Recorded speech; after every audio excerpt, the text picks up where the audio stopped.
Tonight, a woman will realize that the marriage she dedicated her life to protecting was nothing but a cruel deception. Lena Vale sat in the darkness, watching her husband throw the divorce papers onto the table as if their 7 years of marriage were worthless. He had found a woman richer, more beautiful, more powerful. But Adrian Cross had no idea. The woman he had just discarded was the daughter of the city's most dangerous mafia boss, and tonight she would call home. Follow this story to the end, like and comment with the city you're starting from, so I know how far this story has come. The rain came down like bullets against the windows of 47 Maple Grove Drive. Each drop hammered the glass with a violence that matched the pounding in Lena's chest as she sat alone at the dining table, staring at the chocolate cake she'd spent 3 hours baking that afternoon. 7 candles, 7 years. The wax had melted into twisted shapes, pooling around the bases like little gravestones, marking the death of something she'd been too stupid to see was already rotting. The clock on the wall read 12:43 a.m. Adrian was 4 hours late. She'd stopped calling after the 6th attempt went straight to voicemail, stopped texting after the 10th message sat there on read, unanswered, mocking her with those 2 little blue check marks that confirmed he'd seen her words and decided they weren't worth responding to. Her fingers had gone numb from gripping her phone too hard, nails digging crescents into her palms until she'd finally set it face down on the table and forced herself to just sit there, waiting, like she always did. The house smelled like chocolate and failure. She'd decorated. God, she'd actually decorated. Streamers hung from the ceiling in the living room, sagging now with humidity from the storm outside. She'd bought his favorite wine, the expensive Bordeaux he always ordered at restaurants when he wanted to impress clients. She'd worn the red dress he'd once told her looked good on her, back when he still noticed what she wore, back when he still looked at her like she was a person instead of a piece of furniture that came with the mortgage. Lena reached out and touched one of the melted candles, the wax still warm enough to stick to her fingertip. She didn't pull away, just let it burn there, a tiny point of pain to remind her she could still feel something. The front door opened with a bang that made her flinch. Adrian stumbled in, rain-soaked and reeking. The smell hit her before he even closed the door. Expensive whiskey, cigarette smoke, and something else. Perfume. Not hers. Something floral and cloying that clung to his collar like a signature. He didn't look at her, just kicked off his shoes in the entryway, leaving them in a puddle of rainwater, and shrugged out of his coat. "You're still up." His voice was flat. Not a question. Not an apology. Just a statement of fact, delivered with the same tone he might use to comment on the weather. Lena's throat was so tight, she could barely breathe. "It's our anniversary." "Yeah." He walked past her into the kitchen, opened the fridge, grabbed a beer, didn't acknowledge the cake, didn't acknowledge the decorations, didn't acknowledge the fact that she'd been sitting there alone for 4 goddamn hours waiting for him. "I know." "Adrian, I'm tired, Lena." He popped the cap off the beer bottle and took a long drink, his Adam's apple bobbing as he swallowed. When he finally looked at her, his eyes were cold, distant, like he was looking at a stranger he'd met once at a party and couldn't quite place. She stood up, her legs unsteady beneath her. "Where were you?" "Work dinner. Ran late." "Until almost 1 in the morning?" "Yeah." He took another swig of beer. "That's what happens when you're trying to close a deal worth 7 figures, Lena. Some of us have actual careers." The words hit like a slap. She felt her face go hot, her hands trembling at her sides. 7 years of this. 7 years of being made to feel small, of apologizing for existing, of shrinking herself down into something palatable so he could feel bigger standing next to her. "I made dinner," she said quietly. "I waited for you. I wasn't hungry. I baked a cake." "I can see that." He glanced at the table, his expression bored. "Looks like it melted." Something cracked inside her chest. Not her heart breaking. That had happened so many times over the past few years that she'd stopped counting. This was different. This was the sound of something harder, something sharp, the part of her that had been holding everything together finally snapping under the weight. "Who is she?" Adrian's hand paused halfway to his mouth, the beer bottle frozen in midair. For just a second, something flickered across his face. Guilt, maybe, or annoyance at being caught. Then it was gone, replaced by that same cold indifference he'd perfected over the years. "What are you talking about?" I can smell her perfume on you, Adrian. I'm not an idiot. He set the beer down on the counter with a sharp click. You want to do this now? Really? Do what? Ask my husband where he's been on our anniversary? Ask him why he stinks like another woman? Her voice was rising now, cracking at the edges. Yeah, Adrian, I want to do this now. He laughed, actually laughed. It was a bitter, humorless sound that made her stomach turn. You know what your problem is, Lena? You're suffocating. You've always been suffocating. I'm suffocating? Yeah, this... He gestured vaguely at the decorations, the cake, her. Is too much. It's always too much with you. I can't breathe in this house. Lena felt like she'd been punched, like all the air had been sucked out of the room and she was gasping, drowning, trying to make sense of words that didn't make sense. I'm your wife. I know. He ran a hand through his wet hair, water droplets scattering across the kitchen tile. That's the problem. The silence that followed was deafening. Outside, the rain kept falling. Inside, Lena stood frozen in the middle of their kitchen, watching her husband's face and realizing with sudden, horrible clarity that this moment had been coming for a long time. She'd just been too afraid to see it. Adrian walked past her into the living room. She heard him rummaging through something, papers rustling. When he came back, he was holding a manila envelope. He dropped it on the table next to the ruined cake. What is this? Her voice sounded strange, distant, like it was coming from someone else's body. Divorce papers.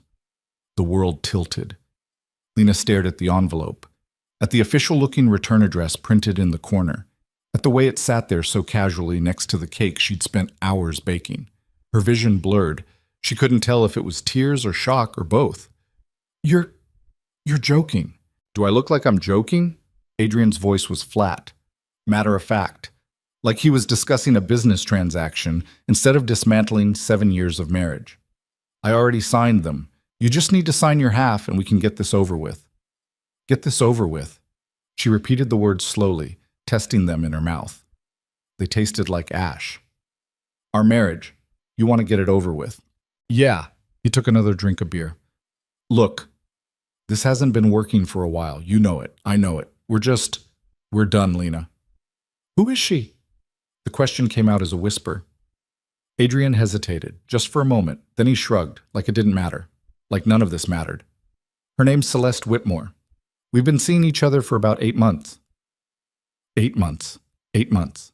Lena's knees went weak. She grabbed the edge of the table to steady herself, her fingernails scraping against the wood. 8 months? Yeah. You've been cheating on me for 8 months and you're telling me now? On our anniversary? I wasn't going to tell you tonight, but... He gestured at the house, at her, at everything. You made this whole thing with the cake and the decorations, and I can't do this anymore, Lena. I can't pretend. Celeste Whitmore. The name felt familiar. Lena's brain was moving too slowly, trying to catch up, trying to make sense of anything. The Whitmore family? Yeah. For the first time that night, something like excitement crept into Adrian's voice. Richard Whitmore's daughter. We met at a charity event last spring and we just connected, you know? She gets me. She understands ambition. Richard Whitmore, one of the wealthiest men on the East Coast. Real estate, politics, the kind of money that bought power, influence, access to rooms Lena had never even known existed. And Adrian had been sleeping with his daughter for 8 months. You're leaving me for a rich girl. Her voice sounded hollow. That's what this is about. Money. It's not about money, but the way he said it, the defensive edge that crept into his tone, told her everything she needed to know. It's about building a future with someone who actually has something to offer. Celeste has connections, Lena. Her family can open doors for me that you never could. There it was. The truth he'd been dancing around for years. She wasn't enough. Would never be enough. Because she was just Lena, the quiet housewife who'd given up everything to support his career, who'd moved cities when he got promotions, who'd smiled and played hostess at his company events, who'd made herself smaller and smaller until she'd almost disappeared entirely. And it still wasn't enough. I want you out by the end of the week, Adrian said. The house is in my name. You can take whatever's yours, but I'm not fighting about furniture or any of that petty shit. Just sign the papers and we can both move on. He set his empty beer bottle on the counter and walked toward the stairs. actually walked away. Like they were done here. Like he'd just dropped a bomb in the middle of her life and now he was going to bed. Adrian? He paused on the bottom step, not turning around. Lena's hands were shaking so hard she had to clench them into fists to make it stop. Does she know? Does she know what? Does Celeste know who I am? What I was before I met you? Now he turned, slowly. There was confusion on his face and something else. Uncertainty. What are you talking about? Lena felt something cold settle into her chest. Something that had been sleeping for 7 years, buried beneath layers of good behavior and careful silence and desperate attempts to be normal. It stirred now, stretching, waking up. Nothing. She picked up the envelope, her fingers steady now. Go to bed, Adrian. He stared at her for a long moment, like he was trying to figure out if she was going to cry or scream or beg. When she did none of those things, just stood there holding the divorce papers with a calm that was far more terrifying than tears, he shook his head and walked upstairs. Lena listened to his footsteps, the bedroom door closing, the house settling into silence again except for the rain. She looked down at this envelope in her hands, then at the cake, then at the decorations she'd hung with such stupid, pathetic hope just a few hours ago. 7 years.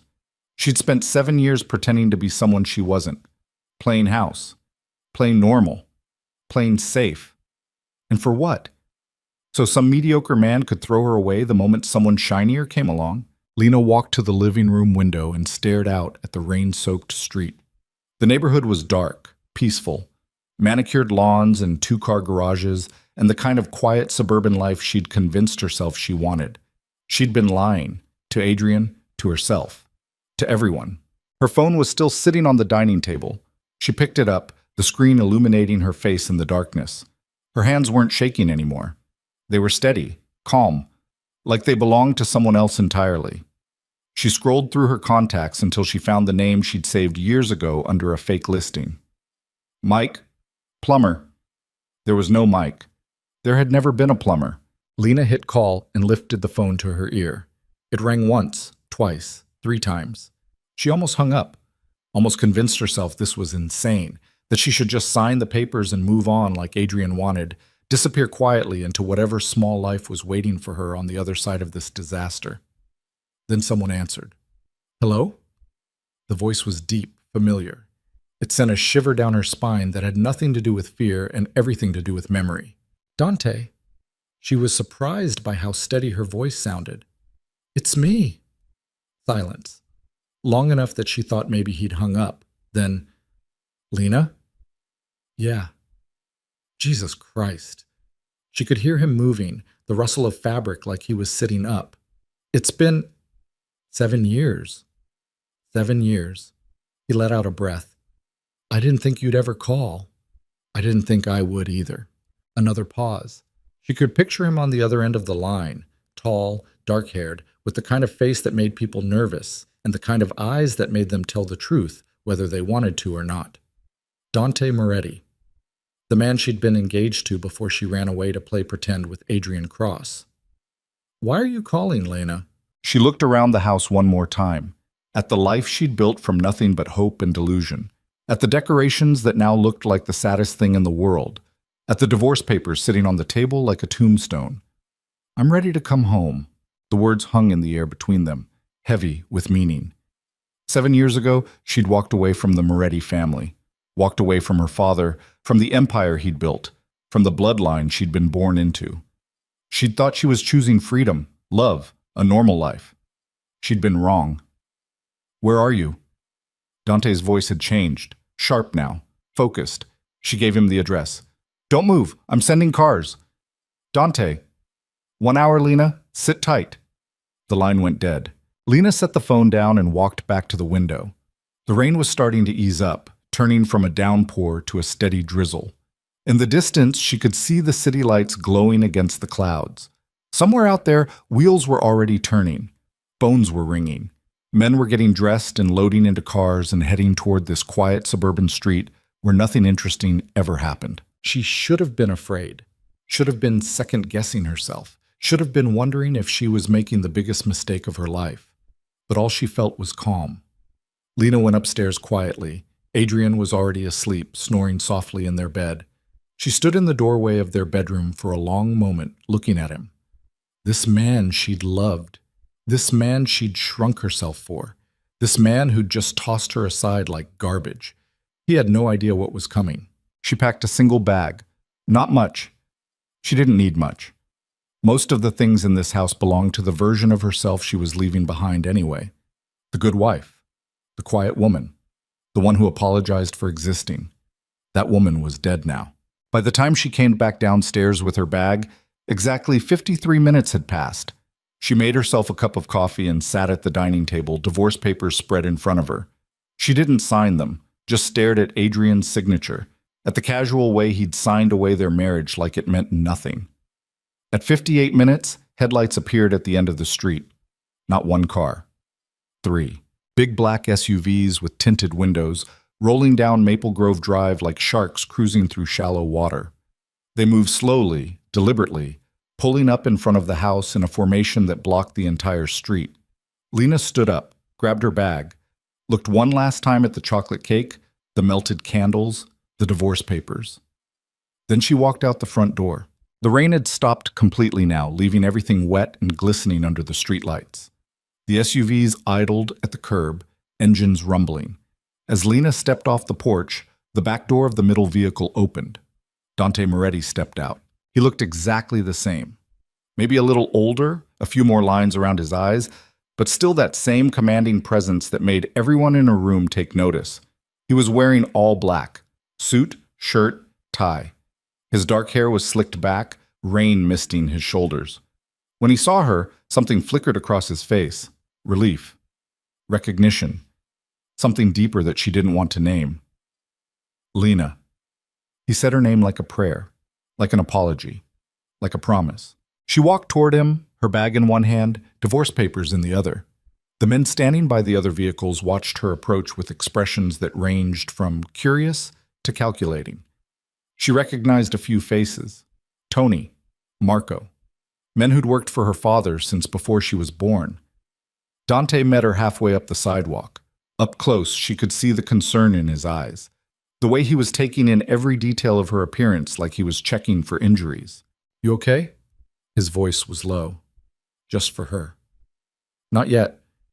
She held up the divorce papers. "But I will be." He glanced at the papers, then at the house behind her. "The husband?" "Asleep." "You want me to wake him up?" There was something dangerous in the way he asked it. Lena knew exactly what he was offering. One word from her and Adrian Cross would wake up to a nightmare he couldn't imagine. But that wasn't the revenge she wanted. No. She looked back at the house one last time. "Let him sleep. He'll figure it out in the morning." Dante studied her face for a long moment. Then he nodded and gestured toward the SUV. "Let's go home." Home! The words settled into her chest like an anchor, like gravity pulling her back to something she'd been fighting against for 7 years. Lena let Dante guide her to the vehicle. He opened the door for her, and she slid into the back seat. The interior smelled like leather and cologne and money. Dante climbed in beside her, and the door closed with a solid thunk that sounded like a cell door locking, or maybe like a cage door opening. The convoy started moving. Lena watched through the window as her house, Adrian's house, disappeared behind them. 7 years of her life reduced to a shrinking point in the rearview mirror. "You want to tell me what happened?" Dante asked. Lena leaned back against the seat and closed her eyes. "He left me for someone richer." "Stupid man." "Yeah." She opened her eyes and looked at him. Really looked at him. "He doesn't know who I am, who I was." "You told him you were someone else?" "I told him I was nobody." She laughed, but it came out bitter. Lena Vale, no family, no history, just a regular girl from nowhere. And he believed it. He wanted to believe it, made it easier for him to feel superior. She turned the divorce papers over in her hands. His new fiancée is Celeste Whitmore, Richard Whitmore's daughter. Dante went very still beside her. "Whitmore." "Yeah. Richard Whitmore, who's currently trying to develop that waterfront property downtown?" "I assume so." Dante pulled out his phone and typed something quickly. Within seconds, he was scrolling through what looked like financial documents, his expression hardening with each line he read. "Did you know," he said slowly, That Richard Whitmore's development project needs approval from the City Planning Commission, and that 3 members of that commission are in our pocket? Lena turned to look at him. No. Also, his financing is coming from Mitchell Bank, which recently merged with Harbor Trust, which we own 40% of. Dante's smile was sharp enough to cut. Your ex-husband picked the wrong enemy, Lena. He doesn't know we're enemies. He will. The city lights grew closer. They were leaving the suburbs behind, heading into downtown where the buildings got taller and the streets got meaner, and the real power lived in shadows between the law. Lena felt something stirring in her chest again. That cold, sharp thing that had woken up when Adrian dropped the divorce papers on the table. It stretched further now, unfurling like wings. When we get there, Dante said quietly, your father's going to want to see you. I know. He's been waiting 7 years for you to come home. I know that too. Lena.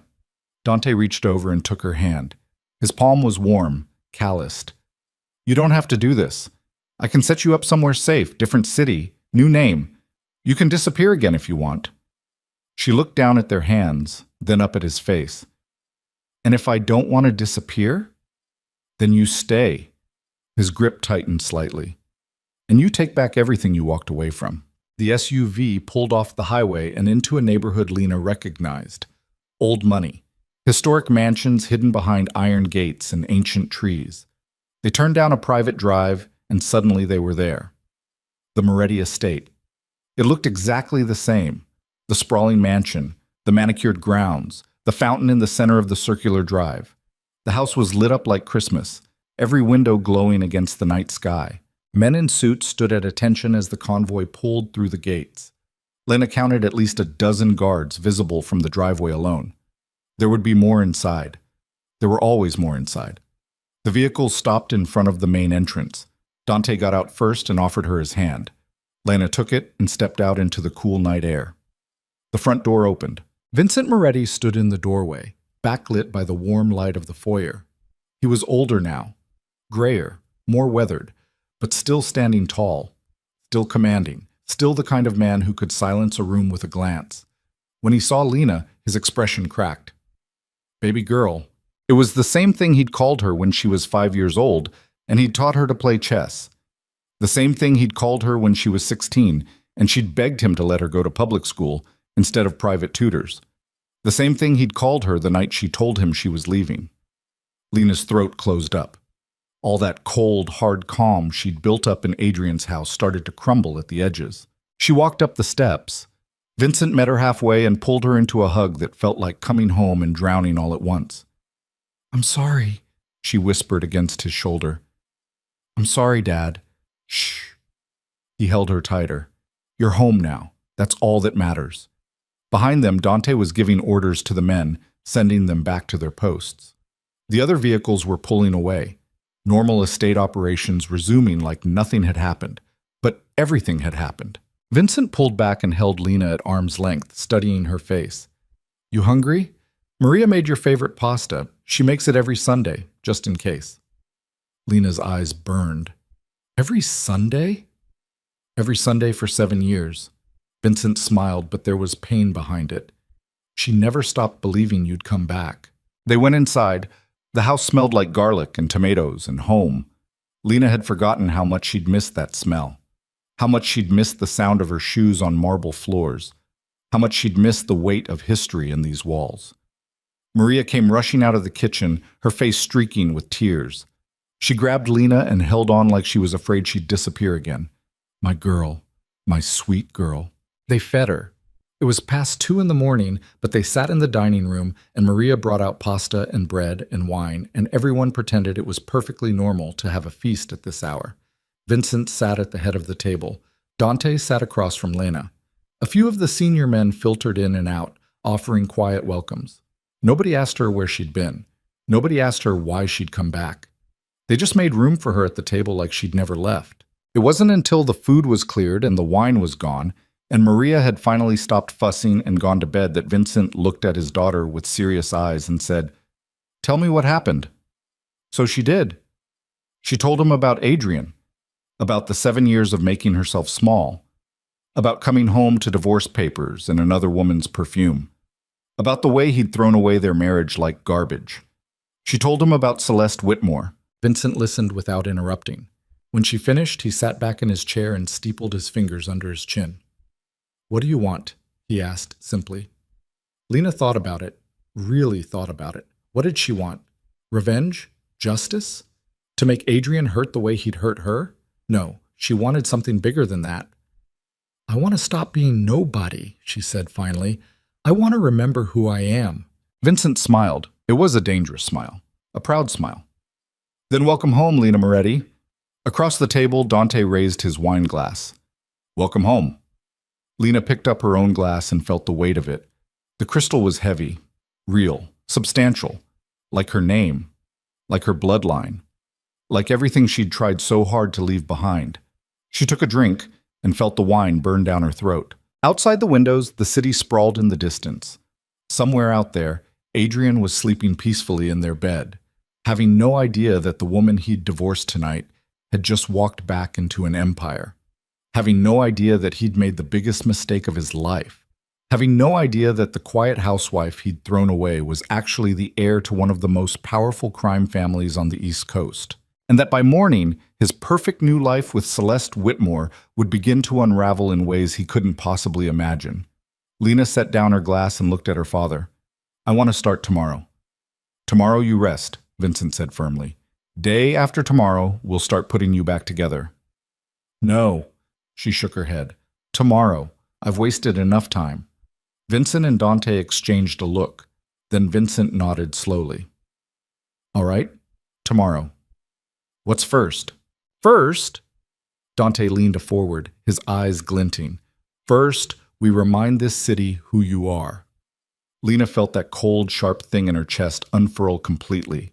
It wasn't anger. It wasn't even revenge. It was something simpler and far more dangerous.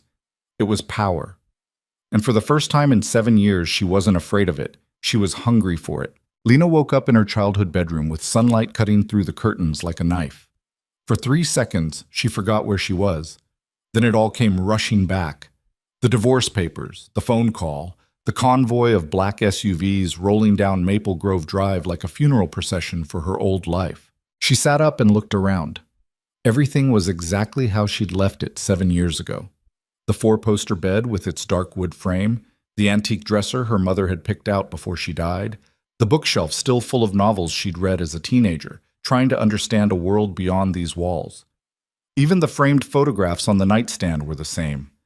Her and Vincent at her high school graduation, her and Dante at some family dinner, her mother's face frozen in time before the cancer took her. Someone had been dusting, keeping it ready, like they'd known she'd come back eventually.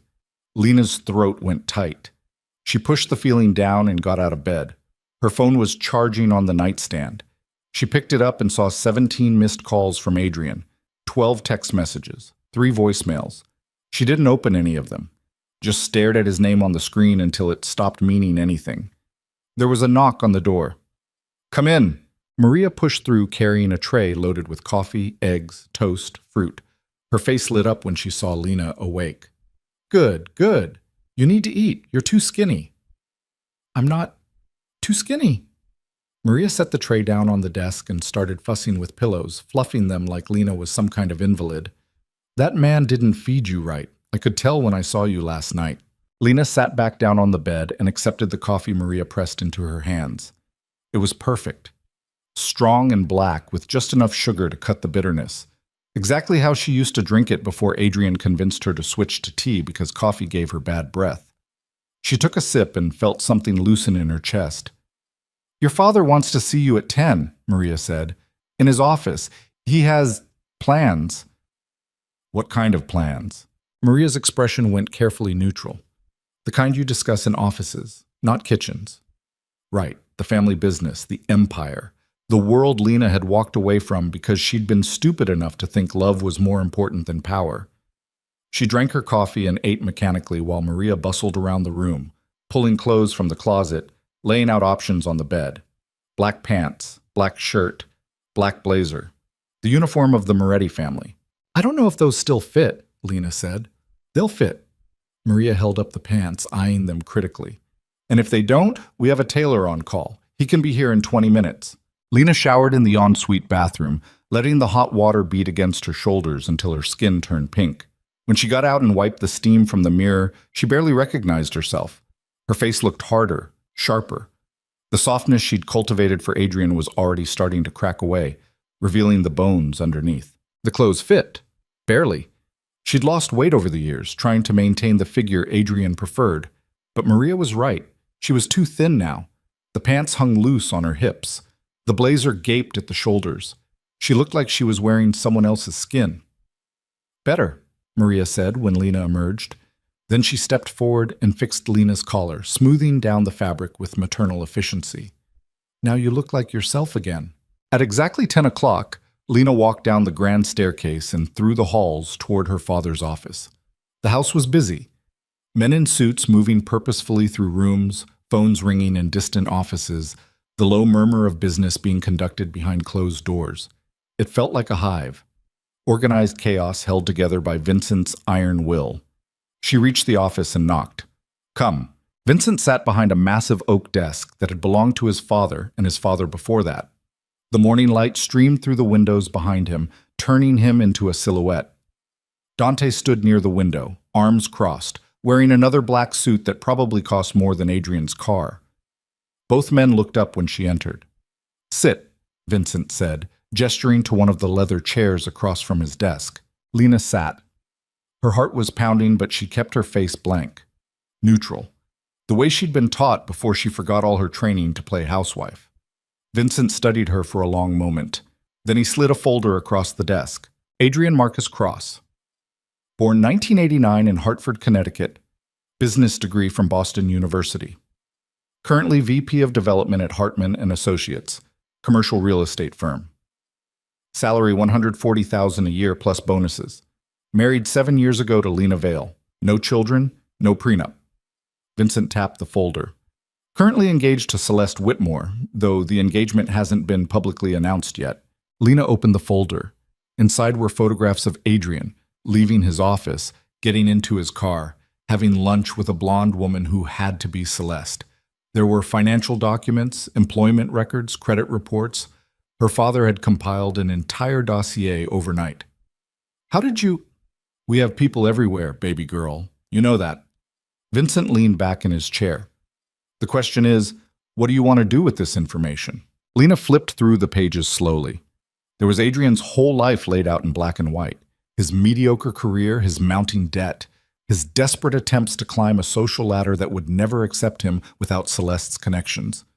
"He's broke," she said. "Not broke, but leveraged.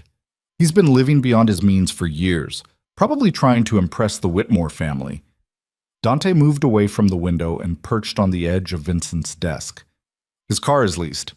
The house has a second mortgage he took out last year. His credit cards are maxed. He's one bad quarter away from bankruptcy.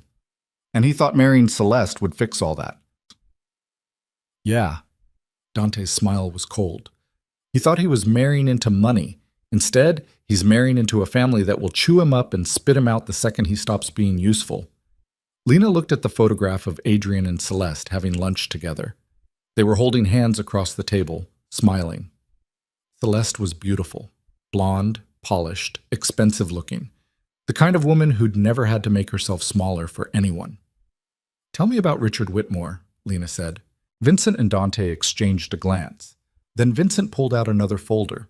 Richard Whitmore, 62 years old, real estate developer, major political donor, sits on half a dozen corporate boards. He's been trying to develop the waterfront district for 3 years, but keeps getting blocked by environmental regulations and neighborhood associations. Vincent opened the folder and spread out documents. He needs approval from the City Planning Commission to move forward. 3 of the 5 commissioners are in our pocket. "So you could kill his project." "We could, but that's not the interesting part." Dante leaned forward. "The interesting part is that Whitmore's financing comes from Mitchell Bank, which merged with Harbor Trust last year. We own 40% of Harbor Trust through a shell corporation, which means you could pull his funding." "Exactly." Dante's eyes glinted. "But here's where it gets better. Whitmore's been courting investors for months, promising them the waterfront project is a sure thing. If that project falls apart, he doesn't just lose money, he loses face, credibility, power. Lena set down the photograph and looked at her father.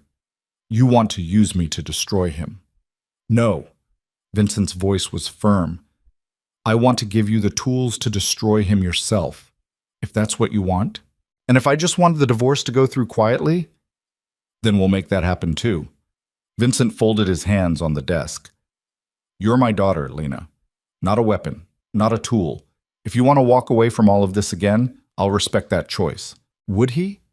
Lena searched his face for signs of manipulation or strategy, but all she saw was tired sincerity. Her father was getting old. The lines around his eyes were deeper. His hands had a slight tremor he probably thought no one noticed. I don't want to walk away, she said quietly. Then what do you want? What did she want? Revenge felt too simple, too small. Adrian had hurt her, yes, but destroying him wouldn't undo 7 years of her life, wouldn't give her back the time she'd wasted making herself invisible. I want him to understand, she said finally. I want him to know what he threw away. Vincent smiled. That we can arrange. Over the next 3 hours, they built a plan. Not a revenge plot, something more surgical, more permanent. Vincent and Dante laid out the Moretti family's various holdings and connections like puzzle pieces on a table, showing Lena all the places where her old life and Adrian's new life intersected. The planning commission that could block Whitmore's development, the bank that held his financing, the business networks where reputation mattered more than money, the social circles where one wrong move could turn you from insider to pariah overnight. We don't have to do anything dramatic, Dante explained, spreading out a map of the city marked with color-coded pins. We just have to remove support. Let nature take its course. Remove support how? The commissioners who were planning to vote in favor of Whitmore's project suddenly have concerns about environmental impact. The bank gets nervous about lending to a project with uncertain approval. Investors start hearing rumors that Whitmore promised more than he can deliver. Dante tapped various pins on the map. Everything falls apart slowly, quietly. By the time anyone realizes what's happening, it's too late to stop it. Lena studied the map. Red pins for Moretti Holdings, blue pins for Whitmore interests, green pins for neutral territory. The city was a chessboard, and her father had been playing this game for 40 years. What about Celeste? She asked. What about her? She's not the enemy here. She doesn't know what Adrian did to me. She probably doesn't even know I exist. Vincent tilted his head, considering. You want to warn her? No, but I don't want to punish her for being lied to either. Lena traced a line on the map from the Whitmore estate to downtown. Adrian's the one who cheated. Adrian's the one who destroyed our marriage. Celeste is just collateral damage. Noble, Dante said, but in this world, collateral damage happens. Not if I can help it. Dante looked at Vincent, who shrugged. It's her call. Fine. Dante pulled out his phone and started typing. I'll have someone dig deeper into the relationship. Figure out how much Celeste knows. If she's complicit or just ignorant. Lena stood up and walked to the window. From Vincent's office on the 3rd floor, she could see most of the estate grounds. The gardens, the pool, the guest house where visiting associates stayed when they were conducting business.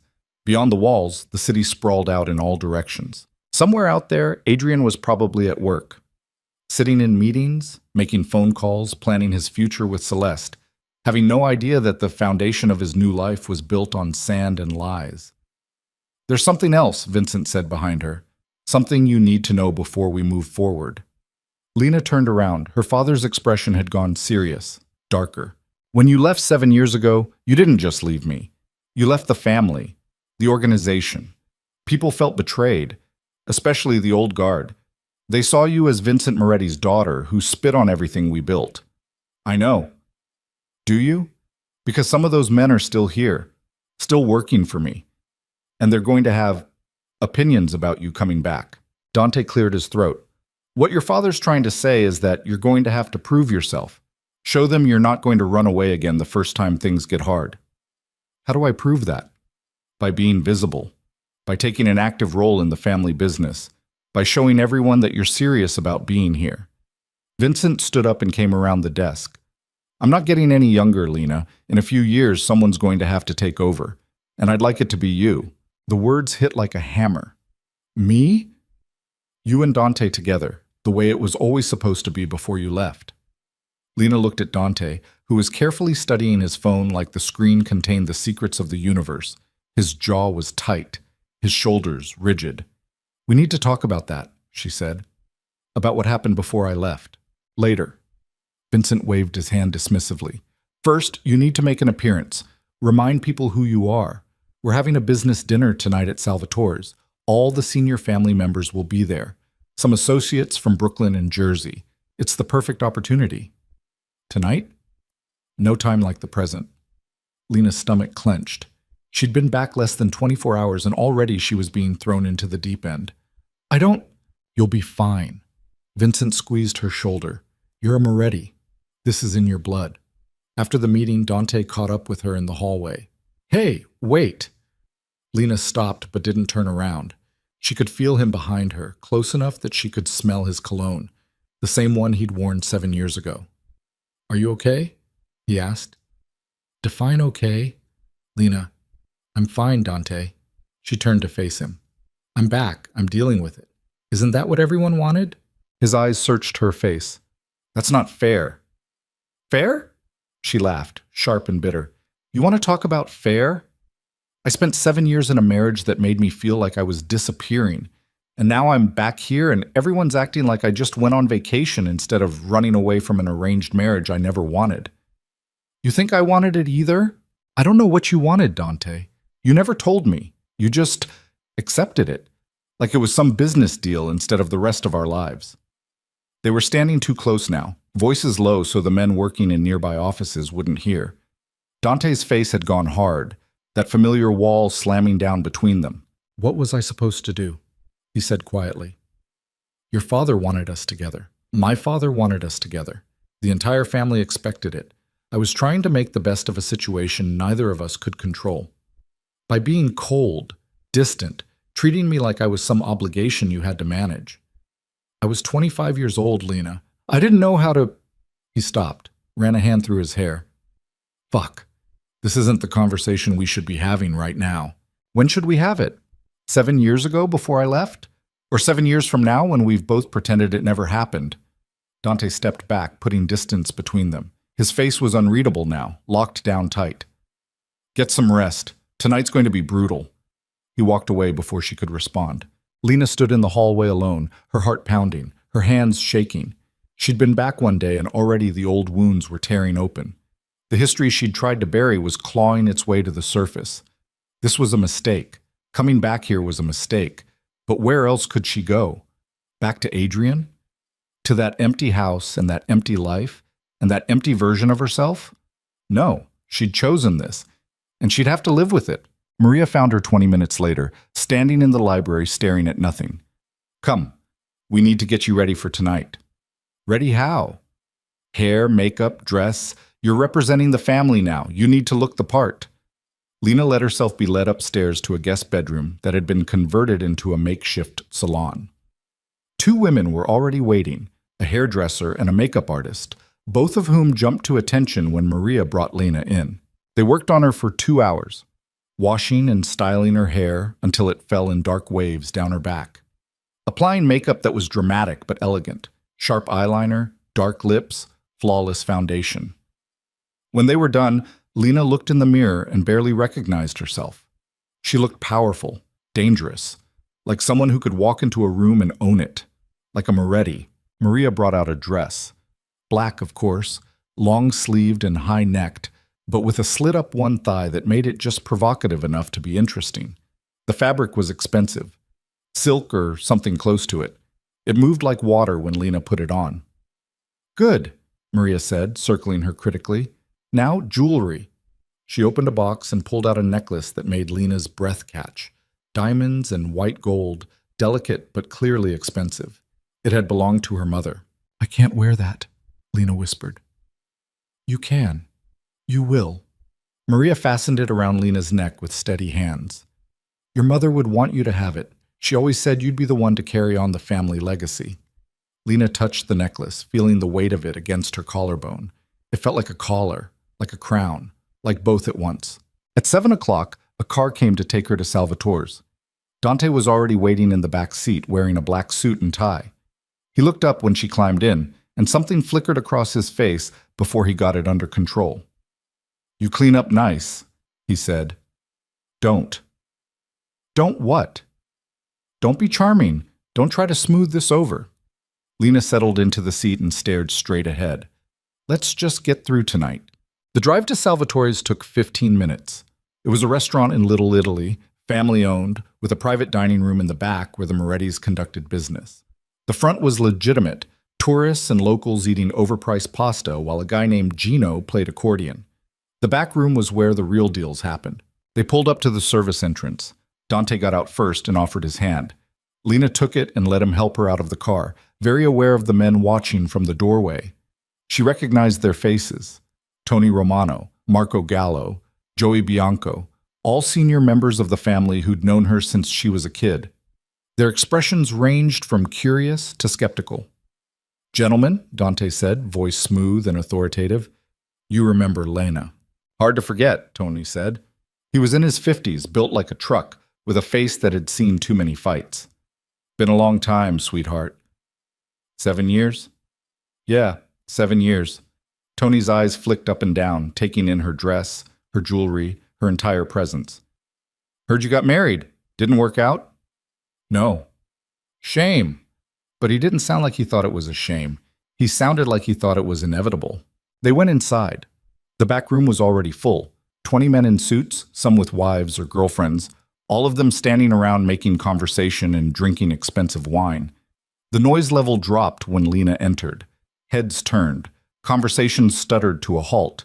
Vincent was holding court near the head of the table. When he saw Lena, he raised his glass. "Everyone, you remember my daughter." Silence. Heavy and thick. Then someone started clapping. Slow, sarcastic applause that made Lena's spine go rigid. It was Sal Torino, one of the old guard who'd been with Vincent since the beginning. "The prodigal daughter returns," Sal said. His voice was rough, cigarette damaged. "What's it been? 7 years? 8? 7? 7 years playing house with some civilian, and now you're back because what? Your marriage fell apart and you needed Daddy to bail you out?" The room went very quiet. Vincent's face had gone hard, but he didn't intervene. This was a test. Lena could feel it. Everyone was watching to see how she'd handle being challenged. She met Sal's eyes and held them. "I'm back because this is where I belong." "You belong here? You walked away from this family, spit on everything we built, and now you think you can just walk back in like nothing happened?" "I think," Lena said slowly, "that what I do is between me and my father, not you."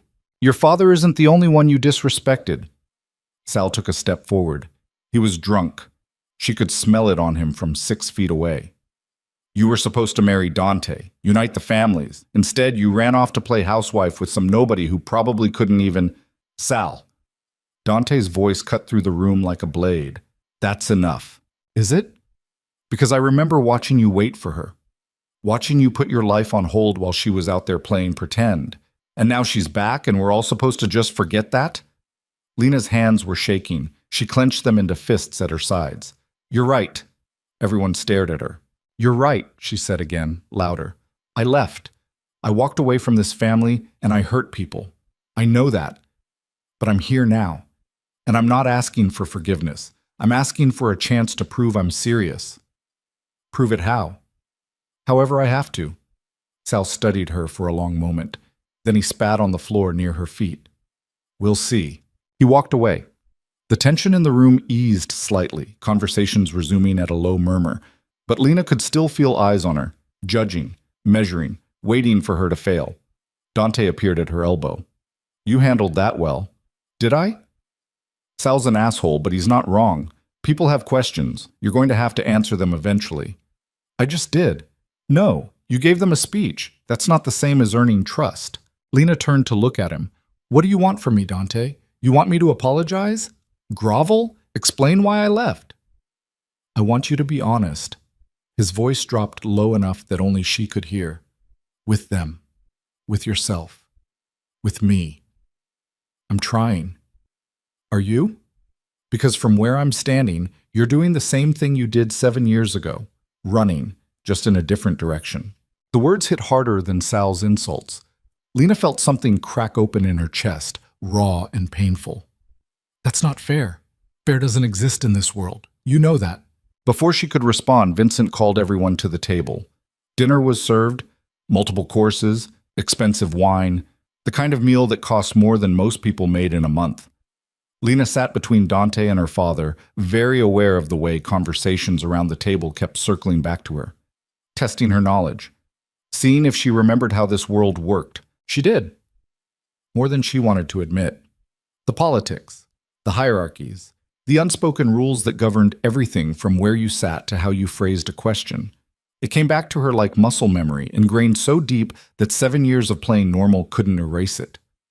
Halfway through the meal, a younger guy across the table, couldn't be more than 30, leaned forward and said, "So, Lena, what do you think about the waterfront development, the Whitmore project?" The table went quiet again. This was another test. Everyone knew about Adrian, about Celeste. They wanted to see if she'd use her personal grievance to make business decisions. Lena set down her fork carefully. "I think Richard Whitmore is overextended. His financing is shaky, his timeline is unrealistic, and he's made promises to investors he probably can't keep. Personal opinion or business analysis?" Business analysis. "And personally, I don't care about Richard Whitmore, but I care about this family. And if his project is going to interfere with our interests, then we should shut it down." The young guy grinned. "Even though it'll hurt your ex-husband. Especially because it'll hurt my ex-husband. He should have thought about consequences before he made an enemy of this family." Approving nods around the table. Even Sal looked grudgingly impressed. Vincent raised his glass. "To consequences. To consequences," everyone echoed. After dinner, people filtered into the bar area for cigars and more drinks. Lena excused herself to the bathroom, needing a moment alone. She locked herself in a stall and pressed her forehead against the cool metal door, trying to slow her racing heart. This was exhausting, performing for these men, proving herself over and over, watching every word, every expression, every gesture to make sure she projected strength instead of weakness. The bathroom door opened. High heels clicked across tile. Lena heard water running, someone fixing their makeup in the mirror. Then a voice said, "You can come out. I know you're in there." Lena recognized the voice.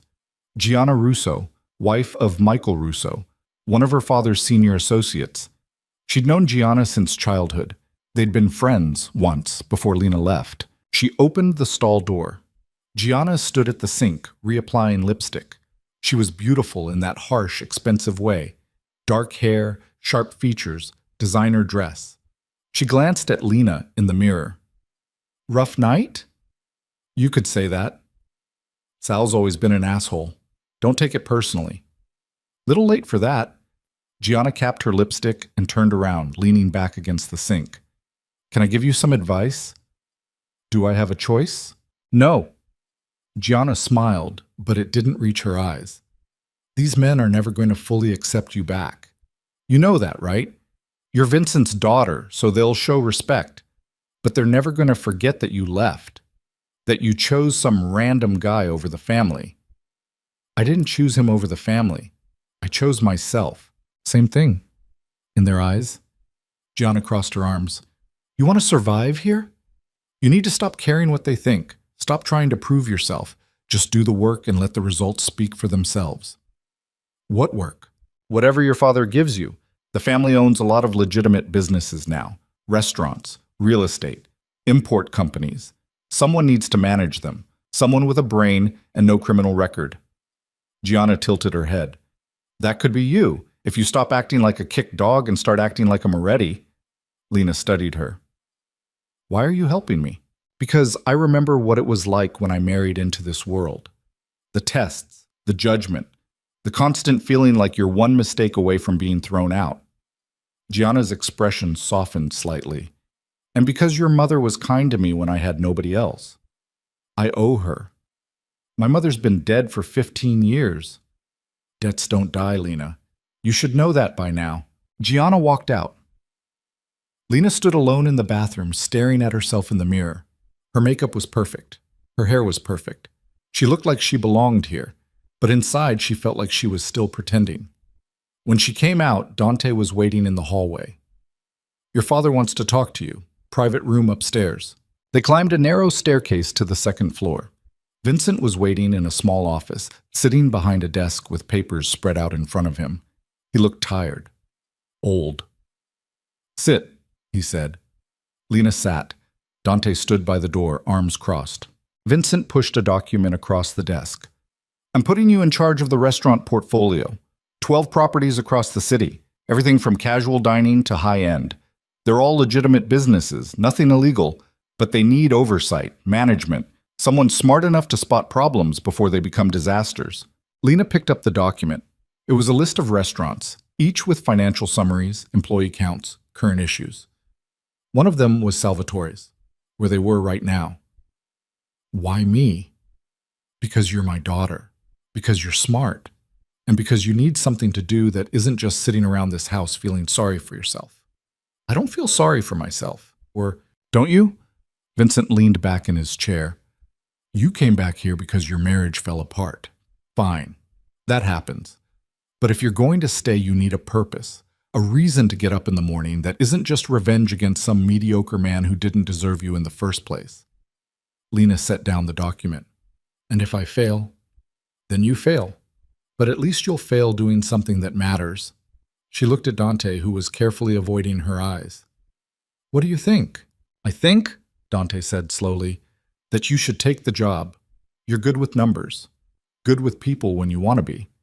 And the restaurants need someone who actually gives a shit instead of just collecting a paycheck."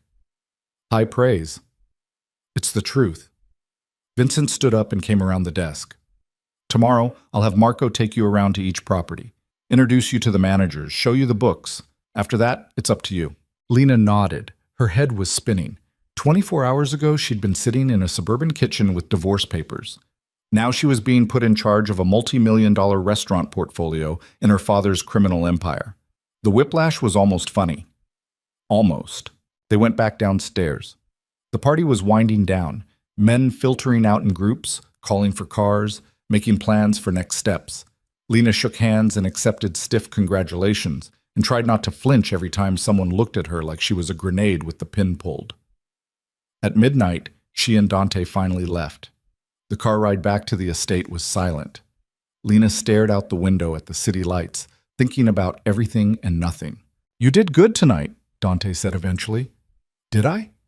"Yeah, you held your ground, didn't back down. That matters." "It doesn't feel like it matters."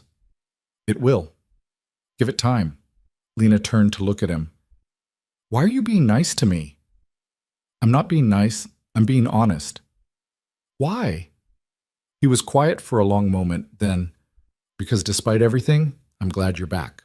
The words hung in the air between them, heavy with meaning. Lena didn't know what to say, didn't know if there was anything to say, so she just turned back to the window and watched the city blur past until they pulled through the gates of the estate. That night, Lena lay in her childhood bed and stared at the ceiling, unable to sleep. Her phone kept buzzing with texts from Adrian. She finally turned it off and threw it across the room. At 3 a.m, she gave up on sleep and went downstairs. The house was quiet, most of the lights off. She found her way to the kitchen and made herself tea, standing at the counter in the dark.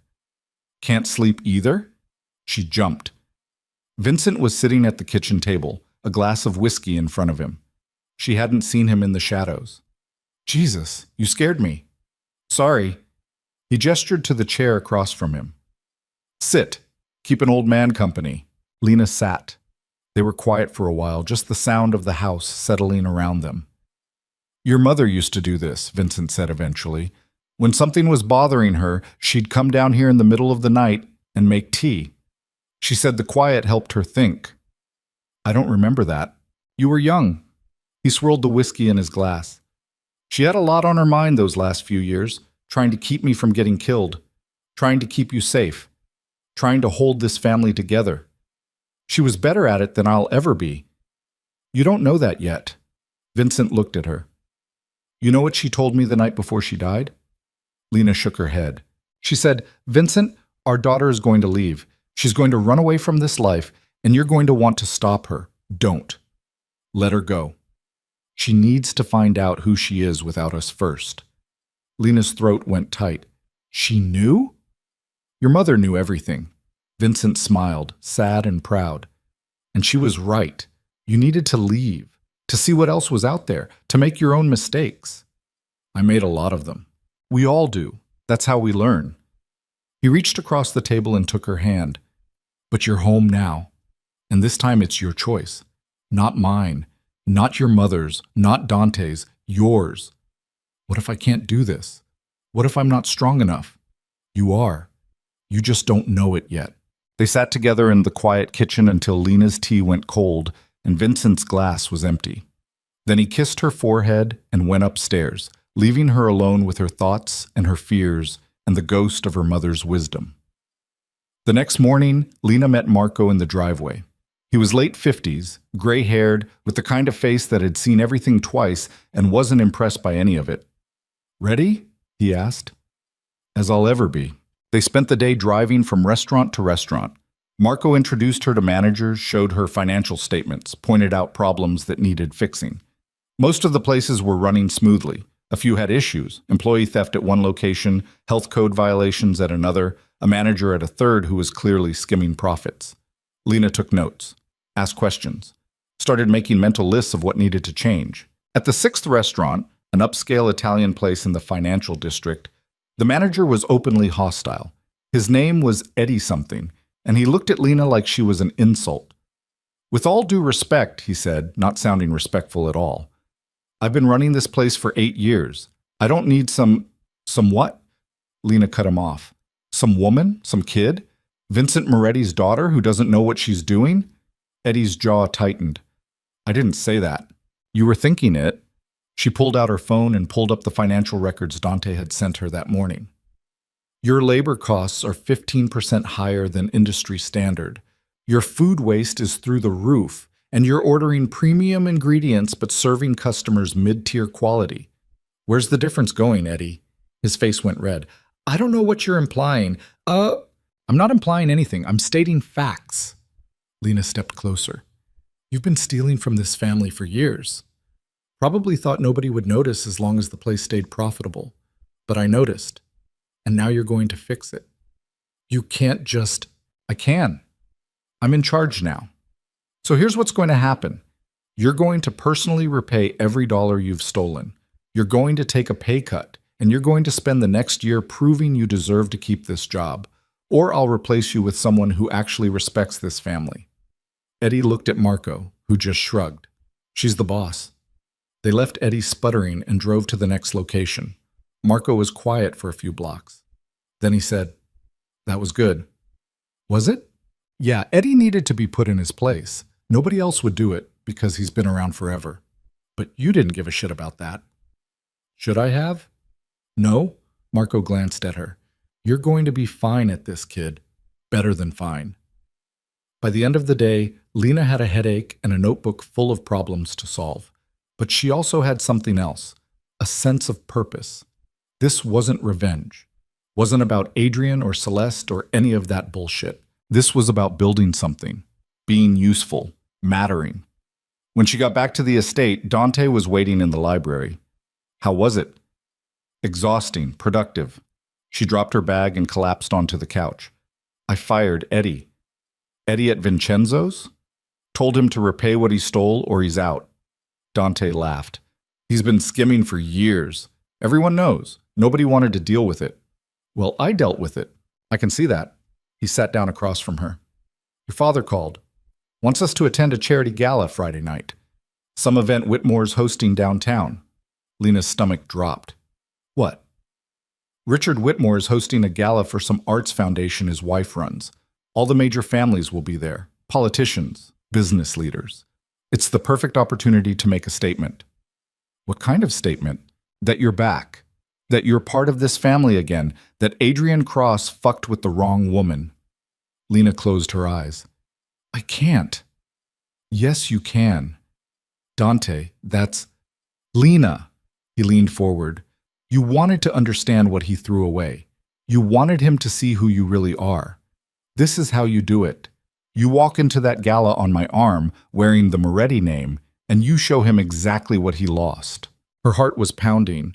The idea of facing Adrian, of facing Celeste, of walking into that world as herself instead of the quiet housewife she'd pretended to be. It terrified her. It thrilled her. "Okay," she said quietly. "Okay, let's do it." Dante smiled. "That's my girl." "I'm not your girl." "No, but you were supposed to be.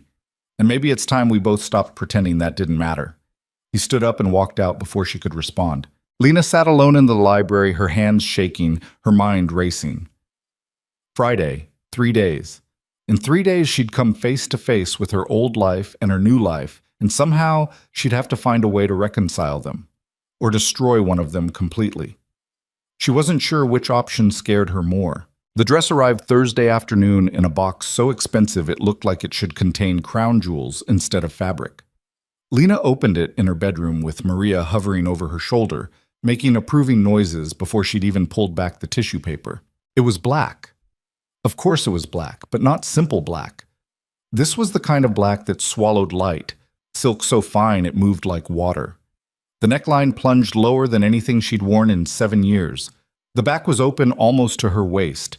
It was the kind of dress that announced you weren't asking for permission to exist. "Perfect," Maria said. "You'll look like a queen." Lena held it up and stared at herself in the mirror. The woman looking back at her was a stranger, harder, sharper. Someone who could wear a dress like this and make it look like armor instead of vulnerability. "What if I can't do this?" The words came out before she could stop them. Maria's reflection appeared behind hers. "Then you fake it. That's what we all do, baby. We fake it until it becomes real." Friday arrived too fast and too slow at the same time. Lena spent the morning at 2 of the restaurants dealing with staffing issues and supply chain problems. Keeping busy. Keeping her mind occupied so she wouldn't think about what was coming tonight. It didn't work. By 6 o'clock, she was back at the estate getting ready. The same team that had worked on her for the dinner at Salvatore's returned, but this time they went harder.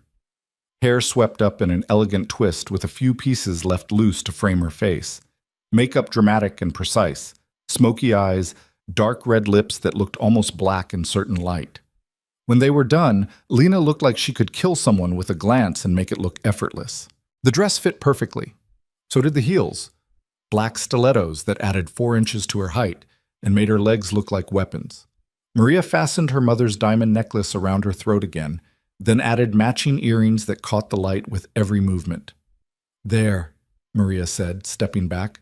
"Now you're ready for war." Dante knocked at 7 sharp. When Lena opened the door, she watched his expression shift through 3 different emotions in the space of a heartbeat before he locked it down behind that familiar wall. "You look—" He stopped, started again. "Good. You look good." "So do you." He did.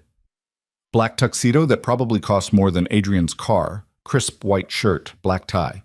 His hair was slicked back, making the sharp angles of his face even more pronounced. He looked dangerous, powerful, like exactly the kind of man mothers warned their daughters about. They didn't speak in the car. The driver navigated through downtown traffic while Lena stared out the window and tried to breathe through the anxiety clawing at her throat. Her hands were shaking. She pressed them flat against her thighs to make it stop. "Hey," Dante's voice was quiet. "You don't have to do this. We can turn around right now." "No." "Lena, I said no." She turned to look at him. "I need to do this. I need him to see." "See what?" "That I'm not the woman he thought I was. That I never was." Dante studied her face for a long moment. Then he reached over and took her hand. His palm was warm, steady, grounding. "Then let's go show him." The gala was being held at the Whitmore Tower, a gleaming glass and steel monstrosity downtown that Richard Whitmore had built as a monument to his own success. The lobby was already packed with people in evening wear, champagne glasses glinting under crystal chandeliers, the sound of string music floating over conversation. Lena and Dante stepped out of the car, and immediately heads turned. She could feel eyes tracking them as they walked toward the entrance, could hear the whispers starting like wildfire spreading through dry grass. "Is that Vincent Moretti's daughter? I thought she left the family. Who's that with her? Dante Moretti? Jesus Christ, the Morettis are here." The reactions ranged from curious to nervous to outright terrified. These people knew who the Morettis were. what they represented. And seeing Lena walk in on Dante's arm was like watching a ghost return from the dead wearing a crown. They checked in at the entrance. A young woman with a clipboard looked increasingly panicked as she scanned the guest list. "I'm sorry, I don't see your names. We're not on the list." Dante's voice was smooth as silk and twice as dangerous. "But we're still coming in. Sir, I can't just call Richard Whitmore. Tell him Dante Moretti is here. He'll understand." The woman's face went white. She picked up a phone with trembling hands and whispered something into it. 30 seconds later, a man in an expensive suit came rushing over. He took one look at Dante and Lena, and his professional smile went brittle at the edges. "Mr. Moretti, what a surprise. Please come in." They were escorted into the ballroom like they were visiting dignitaries instead of uninvited guests. The space was massive, soaring ceilings, walls of windows overlooking the city, tables arranged around a dance floor where people were already moving to the orchestra's music. Everything was white and gold and excessive, the kind of wealth that screamed insecurity. Lena scanned the crowd, looking for Adrian, for Celeste, for anyone she recognized from her old life. "There," Dante murmured. He nodded toward the far side of the room. Richard Whitmore stood near the bar, surrounded by admirers. He was exactly what Lena expected, silver-haired, impeccably dressed, radiating that particular brand of arrogance that came from never being told no. Next to him stood a blonde woman who had to be his wife, and beside her, Celeste. She was beautiful. Lena had seen photos, but they hadn't done her justice. Tall, elegant, with the kind of bone structure that belonged on magazine covers. Her dress was white, of course it was white, and dripping with diamonds that probably cost more than Lena's childhood home. And next to Celeste, looking uncomfortable in a rented tuxedo that didn't quite fit, was Adrian. Lena's breath caught. 7 years of marriage, and she thought she knew every expression on his face. But this was new. The forced smile, the tension in his shoulders, the way his eyes kept darting around the room like he was looking for an escape route. He looked smaller somehow, diminished. He looked like he didn't belong here. "You ready?" Dante asked. "No, but let's do it anyway." They crossed the ballroom slowly, deliberately. Lena was aware of every eye that followed them, every whispered conversation that stopped as they passed. The crowd parted like water around them. Richard Whitmore saw them coming. She watched recognition dawn on his face, followed quickly by calculation. He was a smart man. He knew exactly who they were and what their presence here meant. "Mr. Moretti," Whitmore's voice was cordial but wary. "I wasn't expecting you tonight." Clearly, Dante's smile didn't reach his eyes.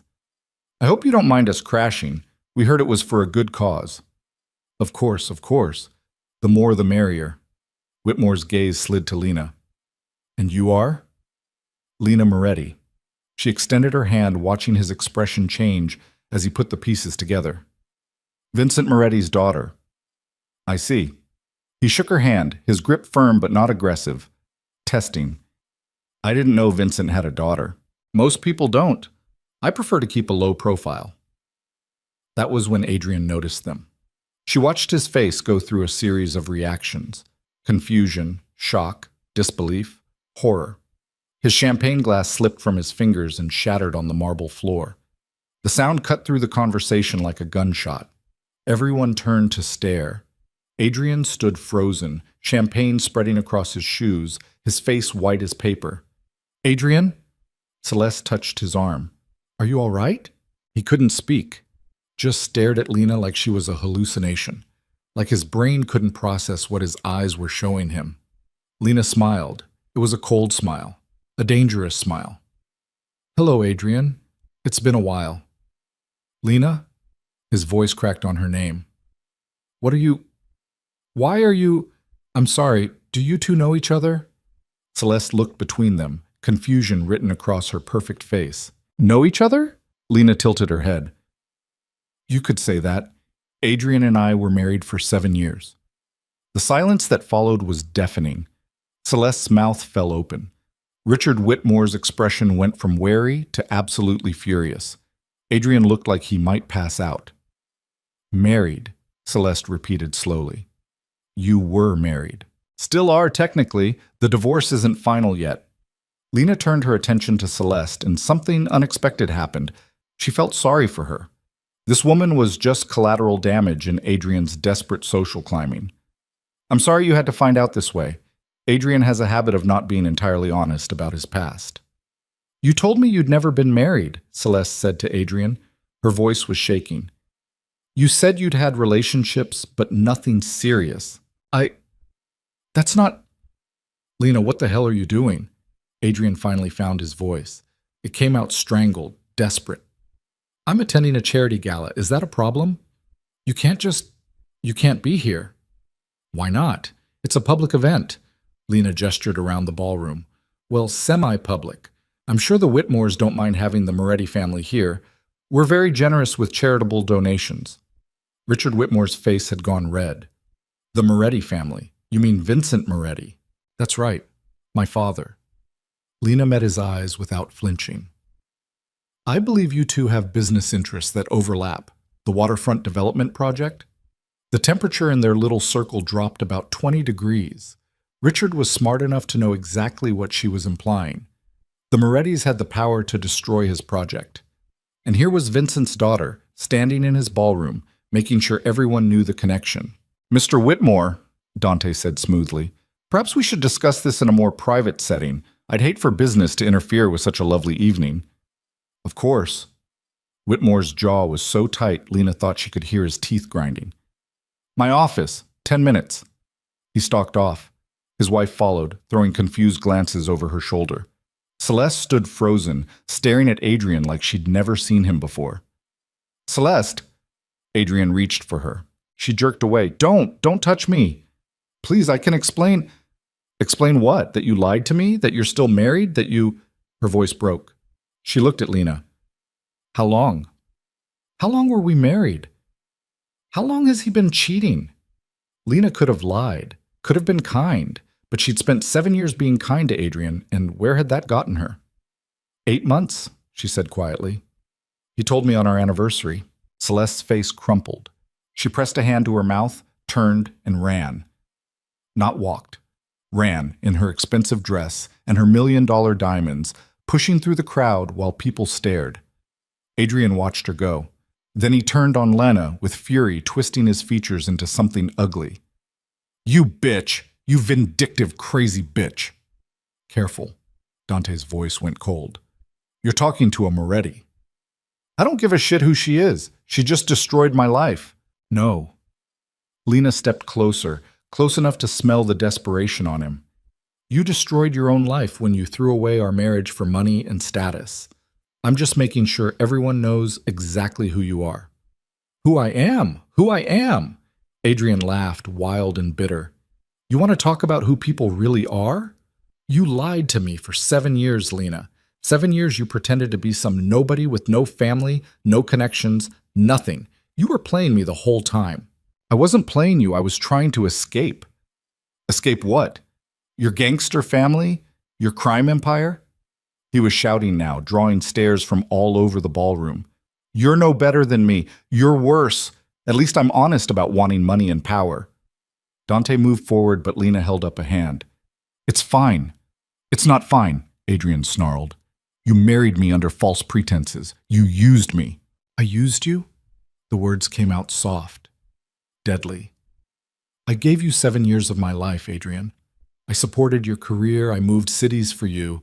I made myself smaller and smaller until I almost disappeared. And you thanked me by fucking someone else and throwing me away like trash. So don't you dare stand here and talk about being used. You're a liar. And you're a coward. The slap came out of nowhere. Adrian's hand connected with her face hard enough to snap her head to the side, the crack echoing through the ballroom. The world went silent. Lena touched her cheek, feeling the heat spreading across her skin. Her vision had gone red at the edges. Not from pain, from rage. Then Dante moved. He was on Adrian in half a second, grabbing him by the throat and slamming him against the wall so hard the impact rattled the nearby champagne tower. Adrian's feet left the floor. His face went purple. You just made the biggest mistake of your life, Dante said quietly. His voice was calm, conversational, which made it about 1,000 times more terrifying than if he'd been yelling. Nobody touches her, nobody. Dante, Lena's voice cut through the frozen crowd. Let him go. He hit you. I know. Let him go anyway. Dante held him there for another 3 seconds. Then he opened his hand and let Adrian drop. Adrian collapsed, gasping, clutching his throat. Security was pushing through the crowd now, hotel staff. Richard Whitmore came rushing back, his face apoplectic. What the hell is going on? Your daughter's fiancé just assaulted my date, Dante said, in front of 200 witnesses. That's not... He's lying. Adrian tried to stand and fell back down. I saw it. Someone in the crowd spoke up, then another. Me too. He hit her. Right in the face. Whitmore looked at Adrian with disgust. Pure, undiluted disgust. Get him out of here. Mr. Whitmore, please. Get him out. Security grabbed Adrian under the arms and hauled him toward the exit. He was still trying to explain, to justify, to make them understand. His voice faded as they dragged him through the ballroom and out of sight. Lena stood perfectly still in the center of the chaos, her face throbbing, her hands steady. She didn't cry, didn't shake, just stood there like a statue while the crowd whispered and pointed and pulled out their phones. This would be all over social media by morning. The Moretti daughter, the assault, the scandal. Good. Mr. Whitmore, Dante said. That meeting, I think we should have it now. Whitmore looked like he'd aged 10 years in the past 5 minutes. Yes, of course. Follow me. They went upstairs to his private office. It was all dark wood and leather, the kind of space designed to intimidate. Whitmore poured himself a scotch with shaking hands and downed it in one gulp. I'm sorry about Adrian, he said. I had no idea about his situation. Clearly, Lena sat down in one of the leather chairs, crossing her legs. Her face still hurt, but she kept her expression neutral. How long have they been engaged? 3 months. Celeste seemed happy. I vetted him, or I thought I did. Clean background check. Good job. No red flags. You didn't check for a wife. I didn't think I needed to. Whitmore refilled his glass. He told us he was single, never been married. We believed him. People lie, Dante said from where he stood by the window, especially when they want something badly enough. What do you want? Whitmore turned to face them. You didn't come here tonight by accident. You don't do anything by accident. So, what do you want? Lena exchanged a glance with Dante. This was the moment, the play they'd been setting up. Your waterfront development, she said. It's dead. Whitmore went very still. Excuse me? The Planning Commission is going to deny your permits. Your financing is going to fall through. Your investors are going to pull out. She ticked off each point on her fingers. In about 6 weeks, maybe 2 months, the whole project is going to collapse, and you're going to lose everything you put into it. You can't. We can. And we will. Dante's voice was matter-of-fact. Unless you give us what we want, which is partnership. We want 40% equity in the development. In exchange, the permits get approved. The financing stays solid. The investors stay happy. Whitmore's hand tightened around his glass. That's extortion. That's business. Lena leaned forward. You can walk away with 60% of something, or you can fight us and end up with 100% of nothing. Your choice. Vincent Moretti sent you here to threaten me. My father doesn't know we're here. This is our deal. Mine and Dante's. She held his gaze. We're giving you a way out, Mr. Whitmore. I suggest you take it. Whitmore sat down heavily behind his desk. He looked at them both, calculation warring with fury on his face. I need to think about it. You have 72 hours. Dante pushed off from the window. After that, the offer expires and we start tearing your project apart piece by piece. They left him sitting there, stunned and cornered. Downstairs, the gala was still in full swing, but the energy had shifted. People watched them leave with a mixture of fear and fascination. The Morettis had arrived uninvited, caused a scene, and walked out like they owned the place. Because they did. They owned this city in all the ways that mattered. The car was waiting outside. Lena and Dante climbed in, and the driver pulled away from the curb. They made it 2 blocks before Lena's hand started shaking. Pull over, she said. What? Pull over, now. The driver found a side street and stopped. Lena threw open the door and stumbled out, bracing herself against the car. Her breath was coming in gasps now, all the adrenaline that had kept her standing finally crashing through her system. Dante was beside her in an instant. Hey, look at me. She couldn't. Her vision was blurring. He hit me. I know. He looked me in the face and he hit me. I know, baby, I know. Dante pulled her against his chest, one hand cupping the back of her head. But he's nothing now. He's nobody. He can't hurt you anymore. Lena pressed her face against his shoulder and tried to breathe. The silk of his tuxedo was cool against her burning cheek. She could feel his heart beating steady and strong under her palm. I thought I'd feel different, she whispered. I thought when I saw him, when he realized who I was, I'd feel powerful, vindicated, but I just feel, what? Empty. Dante pulled back enough to look at her. His hands framed her face gently, thumbs brushing her cheekbones. That's because revenge doesn't fill holes, Lena. It just makes new ones. Then what was the point?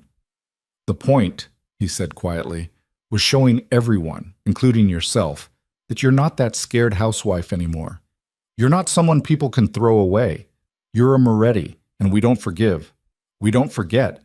And we sure as hell don't let anyone hit us without consequences. She searched his face, seeing past the cold exterior to something warmer underneath. When did you get so wise? 7 years of waiting for you to come back. He smiled, sad and real. Gives a man time to think. They stood there on the empty street, her face cradled in his hands, her heart racing for entirely different reasons now. The moment stretched between them like a wire pulled taut. Then Dante's phone rang. He answered without looking away from her. What? Lena watched his expression change. The warmth drained out of his face, replaced by something cold and sharp and dangerous. When? He asked. Then, where is she now? And finally, we're on our way. He hung up and stepped back, his hands falling away from her face. What's wrong? Get in the car. Dante, what happened? Get in the fucking car, Lena. The drive back to the estate took 20 minutes but felt like hours. Dante was on the phone the entire time, his voice low and urgent, giving orders to people she couldn't see. Lena sat frozen, fear crawling up her spine. When they pulled through the gates, the house was lit up like Christmas. Too many cars in the driveway. Too many men standing around looking grim. Marco was waiting at the front door. His face was gray. Where is he? Dante demanded. Library. Doctors are with him now. Lena's stomach dropped. Who? What happened? Nobody answered. They just moved aside and let Dante pull her through the house. The library doors were open, revealing a crowd of men standing around looking helpless. Medical equipment. Voices calling out numbers and commands. And in the center of it all, lying on the couch, was Vincent. Dad! Lena broke away from Dante and ran to him. Vincent looked old. So old. His skin was gray, his breathing shallow. There was a doctor on each side of him, taking vitals, checking monitors. When he saw Lena, he tried to smile. Hey, baby girl.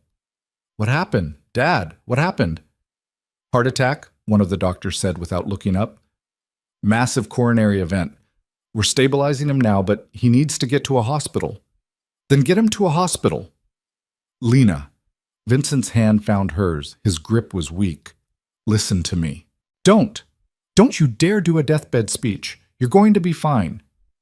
Listen. He squeezed her hand. The family needs leadership. Someone strong, someone smart, someone they'll respect. That's you. You're the leader. Not anymore. Vincent's eyes found Dante. You two. Together. Like it was always meant to be.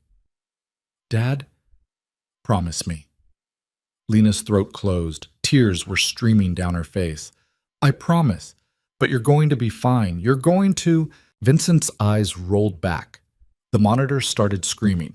The doctors moved in, pushing Lena aside, shouting commands. Dante caught her before she fell, holding her against his chest while they worked. Clear! Vincent's body arced off the couch. The monitor kept screaming. Again, clear! Nothing. We're losing him. Somebody get me! The sound cut off. Flat, steady, the sound of nothing. One of the doctors looked up. Time of death? 11:43 p.m. The words didn't make sense. Lena heard them, but they didn't connect to anything real. This wasn't happening. This couldn't be happening. No. Her voice sounded strange, distant. No, do it again. Shock him again. Ma'am, do it again. She tried to lunge forward, but Dante held her back. He's not dead. He can't be dead. Lena, Dante's voice was rough. He's gone. No, no, no, no. She was sobbing now, ugly and broken. We just got back. I just came home. He can't leave me again. But he was gone.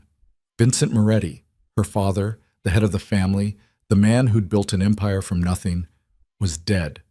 And the world kept turning like it didn't matter. The house filled with people, family members, associates, business partners, everyone coming to pay respects, to offer condolences, to position themselves for whatever came next. Lena sat in her father's chair in the library and received them like a queen, her face blank, her voice mechanical. Thank you for coming. Yes, it was very sudden. We'll announce funeral arrangements soon. She said the same things over and over until the words lost all meaning. Sometime around 3 a.m., the crowd finally thinned. Dante appeared at her side with a glass of whiskey. Drink this. She did. It burned going down, but she barely felt it. The family's going to convene tomorrow, he said quietly, for the reading of the will and to discuss succession. Succession? Someone has to run things, Lena. The organization can't just stop because Vincent's gone. You do it. It doesn't work that way. I'm not blood. I can advise, support, enforce, but I can't lead, not alone. Then who? Dante knelt down in front of her chair, taking her hands. You. Your father wanted you to take over. He told me months ago, before you even came back. That's insane. That's the truth. He always knew you'd come home eventually, and when you did, he wanted you to be ready to lead. I'm not ready. I don't know how to, Neither did he when he started. Nobody's ready, Lena. You just do it anyway. She looked at him, really looked at him, and saw the exhaustion in his eyes, the weight of responsibility he'd been carrying. You'll help me? Every step of the way. Promise? Promise. Lena closed her eyes. Her father was dead, her old life was destroyed, her new life was terrifying, and she was about to become the head of a criminal empire she'd spent 7 years trying to escape. But she'd promised, and Moretti's kept their promises. The family meeting convened at noon in Vincent's office. The senior members filed in one by one. Sal, Tony, Marco, all the men who'd known her father for decades. They looked at Lena with expressions ranging from sympathetic to skeptical. Vincent's lawyer, a thin man named Davidson who looked like he'd never smiled in his life, opened the briefcase and pulled out documents. This is Vincent Moretti's last will and testament, updated 3 months ago. He adjusted his glasses. To summarize the relevant portions, the estate, personal assets, and business holdings are divided as follows. 40% to his daughter, Lena Moretti. 40% to Dante Moretti. 20% distributed among senior family members and key associates. Murmurs around the room. Sal's face went dark. However, Davidson continued, there is a condition attached to Miss Moretti's inheritance. She must assume leadership of the family organization alongside Dante Moretti. If she refuses or proves unable to fulfill this role, her share reverts to a trust controlled by the senior council. What the hell is this? Sal stood up. Vincent promised me Vincent promised you 20 years of generous compensation and a comfortable retirement, Davidson said without looking up from the papers, which is exactly what you're receiving. The leadership question was never negotiable. She's been gone 7 years, and now she's back. She abandoned this family. She's Vincent's daughter. Marco stood up too. Sit down, Sal. You're embarrassing yourself. I'm embarrassing myself? We're supposed to just hand control of everything we built to some girl who ran away to play house? Lena had been sitting quietly, listening. Now she stood up slowly. The room went quiet. You're right, she said. Everyone stared at her. I did abandon this family. I ran away because I was scared and stupid, and I thought I could have a normal life. I was wrong about everything. She walked around the desk, standing in the space where her father used to command respect with just his presence. But I'm here now, and I'm not running anymore. So you can accept that, or you can leave. Your choice. You think you can just waltz in here and... I don't think anything, Sal. I know. She met his eyes without flinching. This family needs leadership. My father chose me and Dante. If you don't like it, there's the door. We'll pay out your share and you can retire somewhere nice and never think about us again. Sal's face went purple. For a second, Lena thought he might actually swing at her.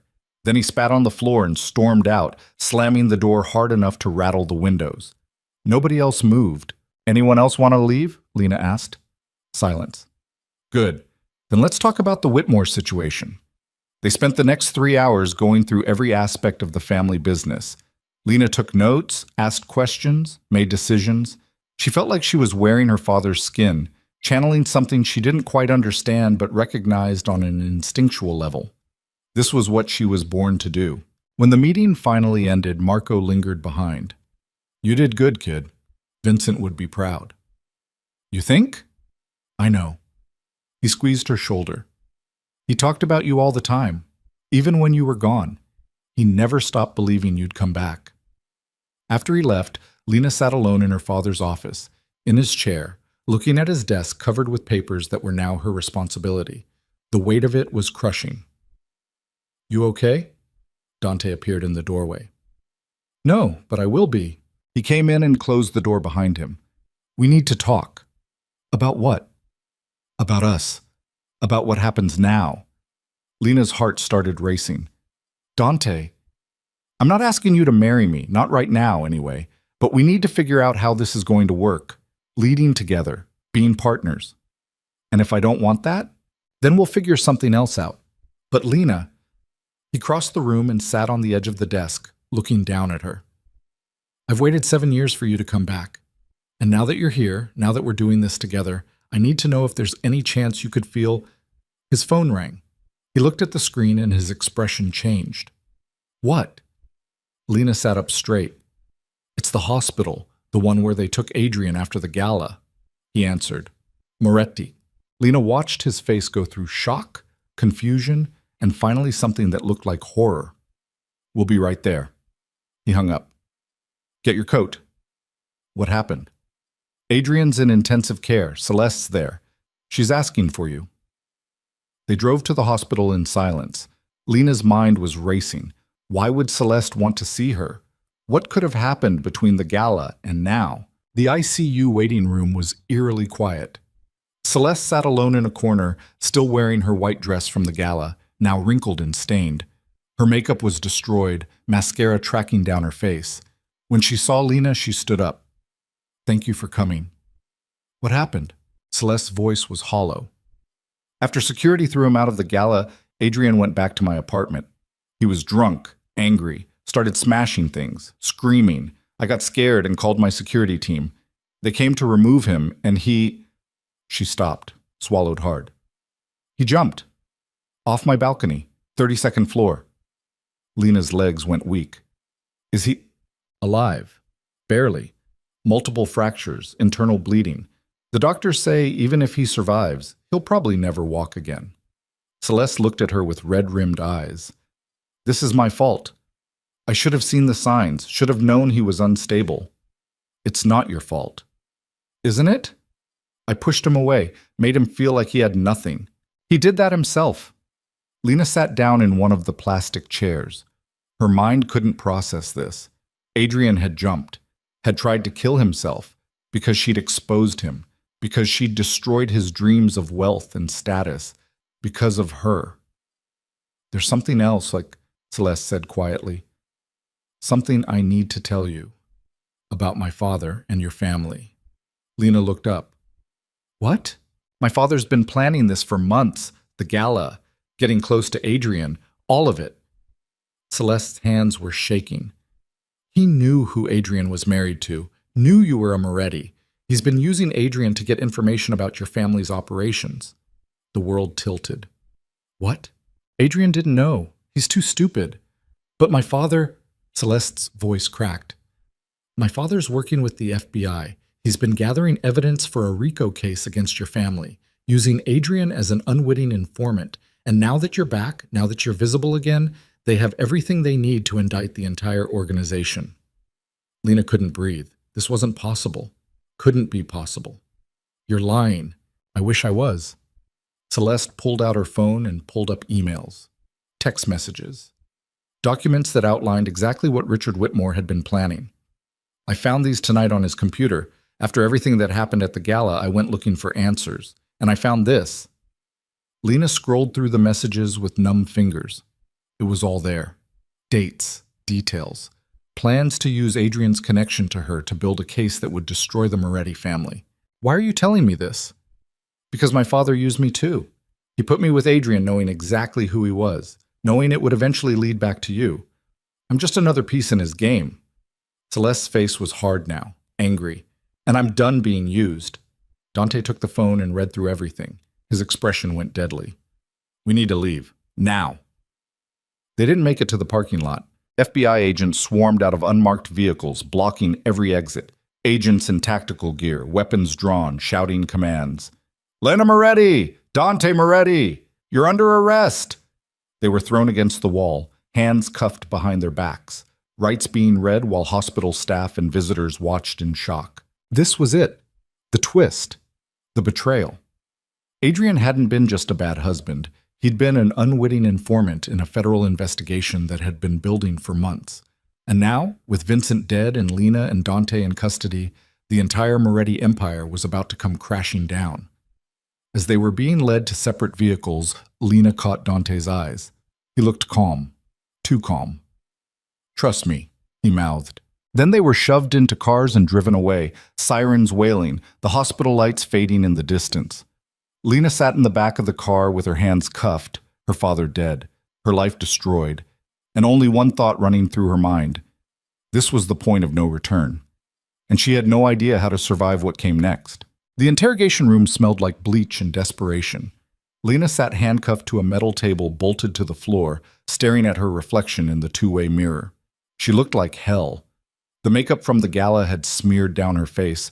Her dress was wrinkled. There was a bruise forming on her cheek where Adrian had hit her. Was that really only hours ago? The door opened. Two men in suits walked in.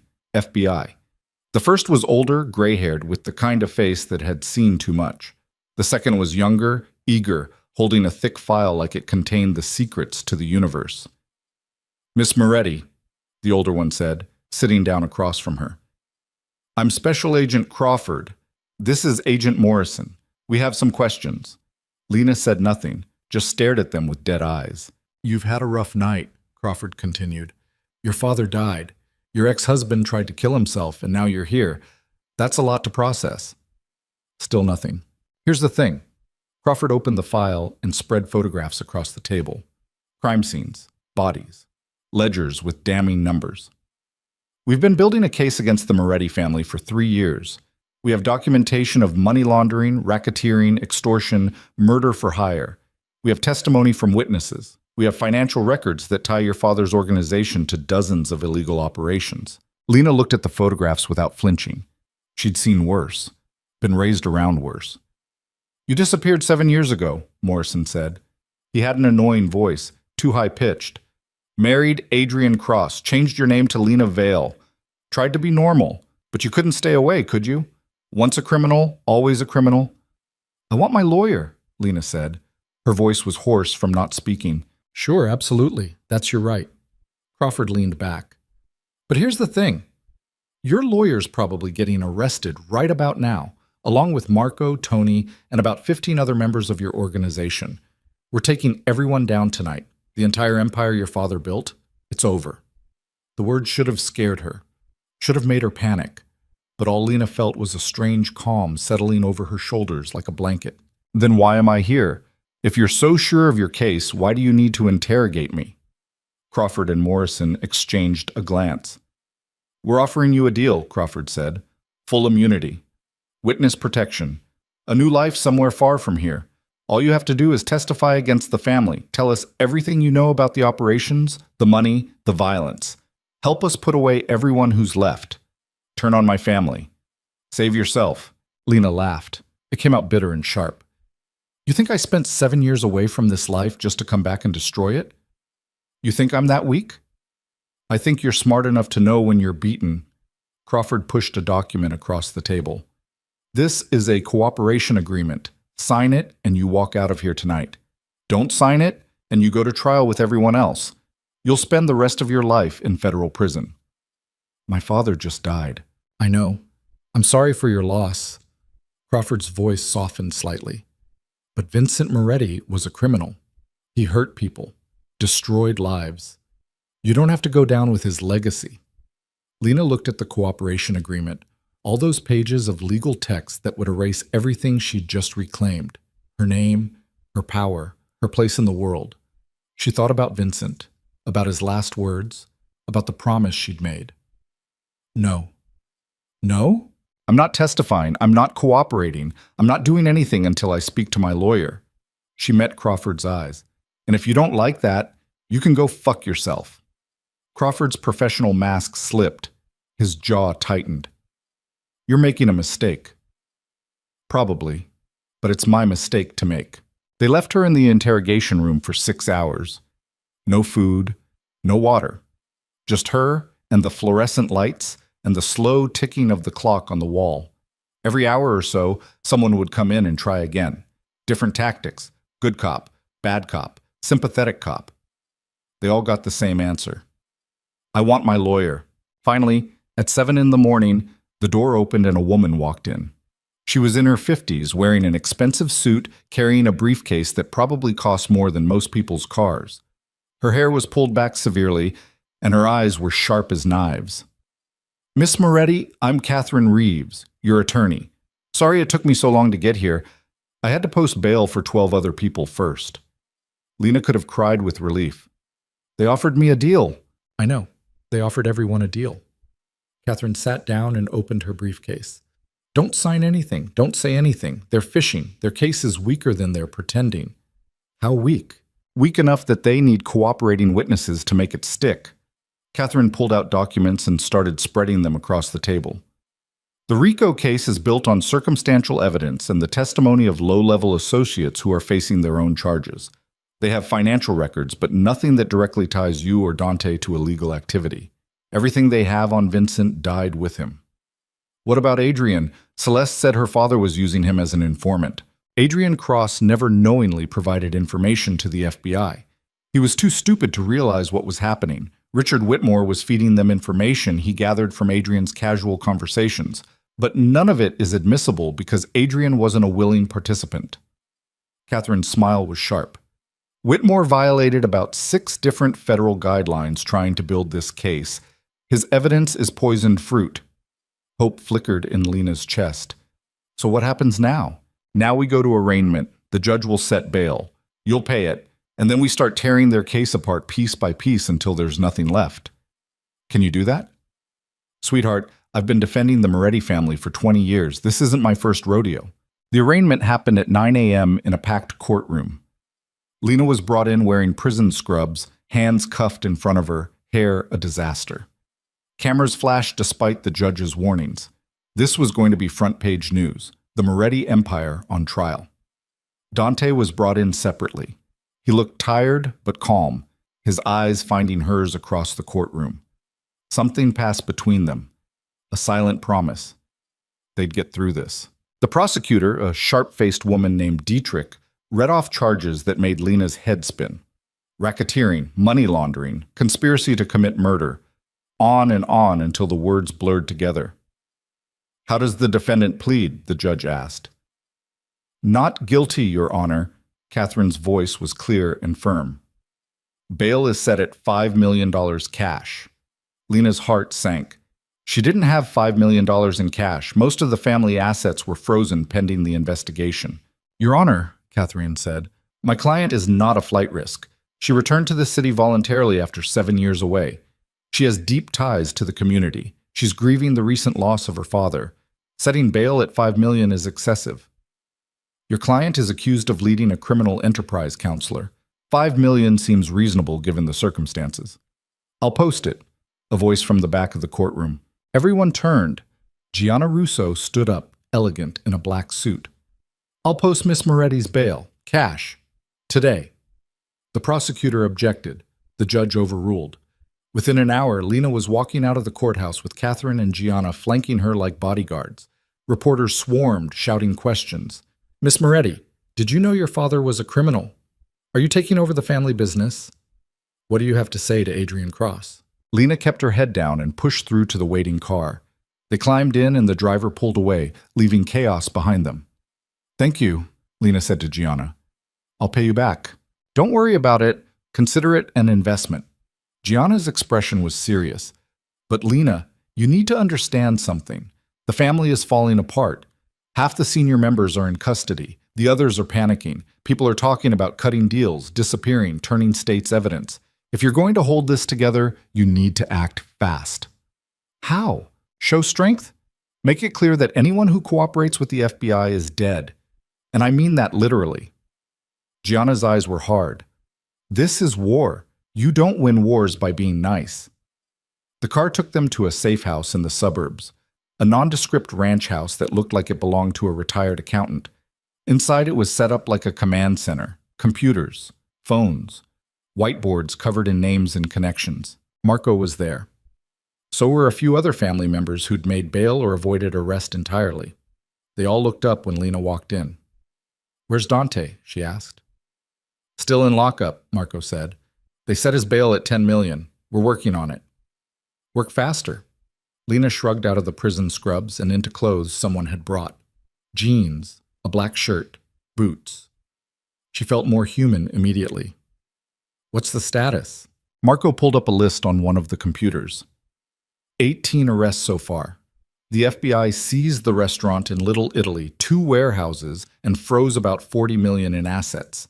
They're still raiding properties. We've got maybe 48 hours before they finish building their case and start offering deals. Who's most likely to flip? Sal? He was already pissed about being passed over for leadership. Now he's facing 20 years. He'll sing like a canary if they offer him immunity. Where is he? Federal holding. No bail. Lena paced the room, thinking. Her father had taught her that the key to controlling an organization was controlling information.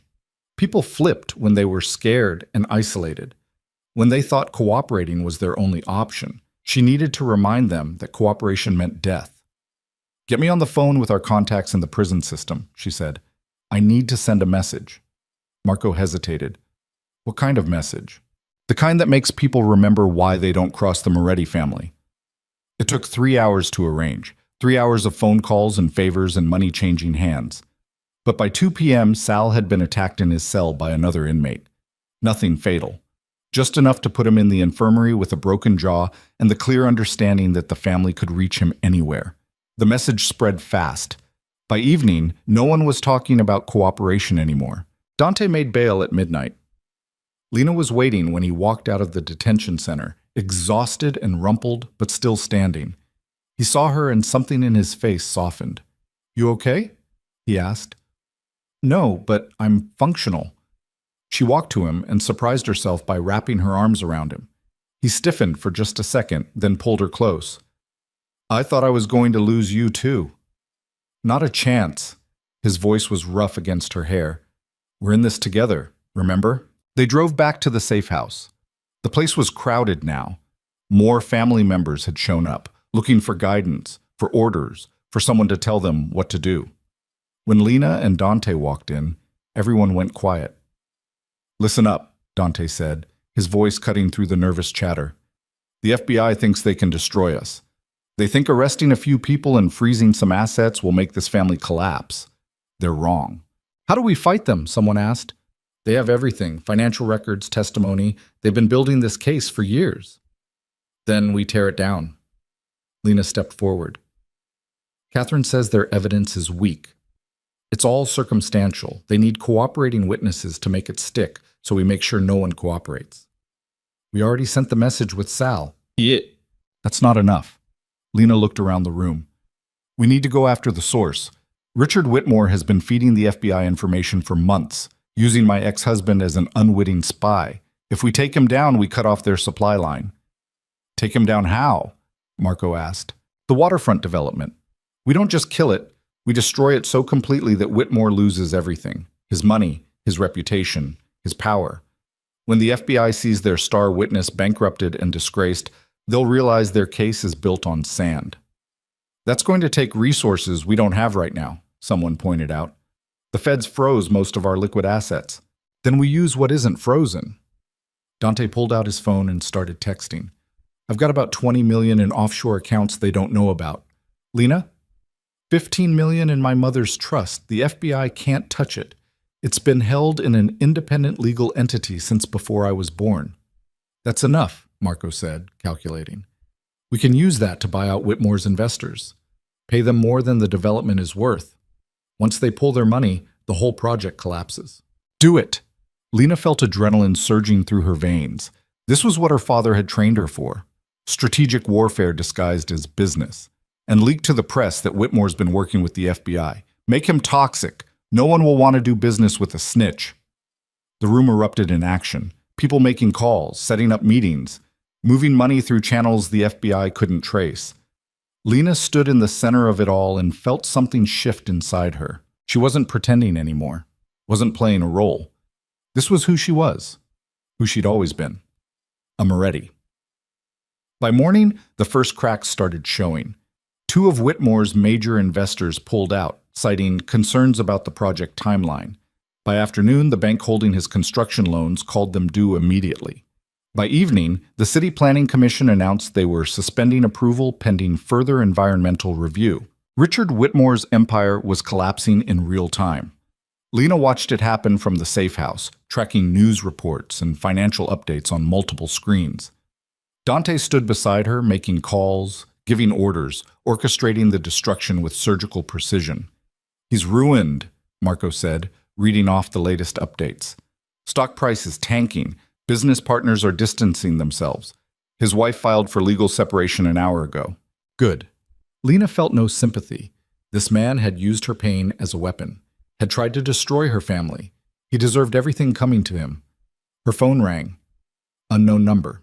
She almost didn't answer. Hello? Lena. It was Celeste. Her voice was shaking. We need to talk. About what? My father. Something's wrong. He's locked himself in his study. Won't come out. Won't answer anyone. I'm scared he's going to hurt himself. Lena's stomach twisted. Why are you calling me? Because you're the only one who can stop this. Please. I know what he did was unforgivable, but he's still my father. I don't want him to die. Lena looked at Dante, mouthed Whitmore. He shook his head. Don't do it. But Lena thought about Vincent, about losing him so suddenly, about never getting to say goodbye. She couldn't wish that on anyone, not even Celeste. Where are you? Celeste gave her the address. Lena hung up and grabbed her coat. You're not seriously going there, Dante said. I have to. Why? He tried to destroy us. Let him suffer. Because Celeste asked me to, and because Lena struggled to find the words. Because revenge stops somewhere, Dante. I've destroyed his business, his reputation, everything he built. That's enough. It's never enough. It has to be, or we're no better than the monsters they say we are. She left before he could argue further. The Whitmore estate was in chaos when she arrived. Security guards pacing nervously, staff whispering. Celeste met her at the door, her face blotchy from crying. Thank you for coming. Where is he? Second floor, study at the end of the hall. He locked the door hours ago. We've been trying to get him to respond, but Celeste's voice broke. I think he has a gun in there. Lena's heart started racing. She climbed the stairs two at a time, Celeste following. The study door was solid oak. She knocked. Mr. Whitmore, it's Lena Moretti. Silence. I know you're in there. I know you can hear me. She pressed her palm against the door. Whatever you're thinking of doing, don't. It's not worth it. Not worth it? Whitmore's voice came through muffled, broken. I've lost everything, my business, my reputation, my family, because of you. No. Because of your own choices. You tried to destroy my family. I just defended myself. By annihilating me. By beating you at your own game, Lena's voice hardened. You thought you could use my pain as leverage. Thought you could manipulate my ex-husband into being an informant without him even knowing. You played dirty, Mr. Whitmore. And you lost. So what now? You came here to gloat? I came here because your daughter asked me to. Because she's terrified you're going to blow your brains out and leave her with that memory for the rest of her life. Lena softened her voice. I lost my father 3 days ago. Don't make Celeste go through that. Long silence. Then the sound of a lock turning. The door opened. Richard Whitmore stood there looking 20 years older than he had at the gala. His hair was disheveled, his eyes were red, and yes, there was a gun on the desk behind him. You win, he said hoarsely. Is that what you want to hear? You win. The FBI case is falling apart without my testimony. My investors are gone. I'm bankrupt. You've destroyed me completely. So tell me, Miss Moretti, how does it feel? Lena looked at him and felt nothing. No triumph, no satisfaction, just exhaustion. It feels empty, she said honestly. Revenge always does. Whitmore laughed bitterly. Then why do it? Because I had to. Because you left me no choice. She stepped into the study, very aware of the gun within his reach. You tried to use Adrian to destroy my family. You put your daughter in harm's way. You broke federal guidelines and violated the law. I didn't make you do those things. You chose them to protect my family, just like you're protecting yours. Then you should understand why I can't stop, why I can't show mercy. Lena met his eyes. But I'm here anyway, for Celeste. So you can choose right now. Put the gun away and face what comes next like a man. Or take the coward's way out and destroy your daughter in the process. Whitmore's hand twitched toward the gun. Celeste made a strangled sound behind Lena. Dad, please! The moment stretched impossibly long. Then Whitmore's shoulders sagged. He walked to the desk, picked up the gun, and handed it to Lena grip first. Take it, before I change my mind. Lena took the weapon and emptied the chamber, pocketing the bullets. Then she handed the gun to Celeste. Get him help, she said quietly. Real help. Not just for this. For everything. Celeste nodded, tears streaming. Thank you. Lena left them there and walked back downstairs. Her hands were shaking. She'd just talked a man down from suicide. A man whose life she'd systematically destroyed. The cognitive dissonance was making her head spin. Her phone rang. Dante. Where are you?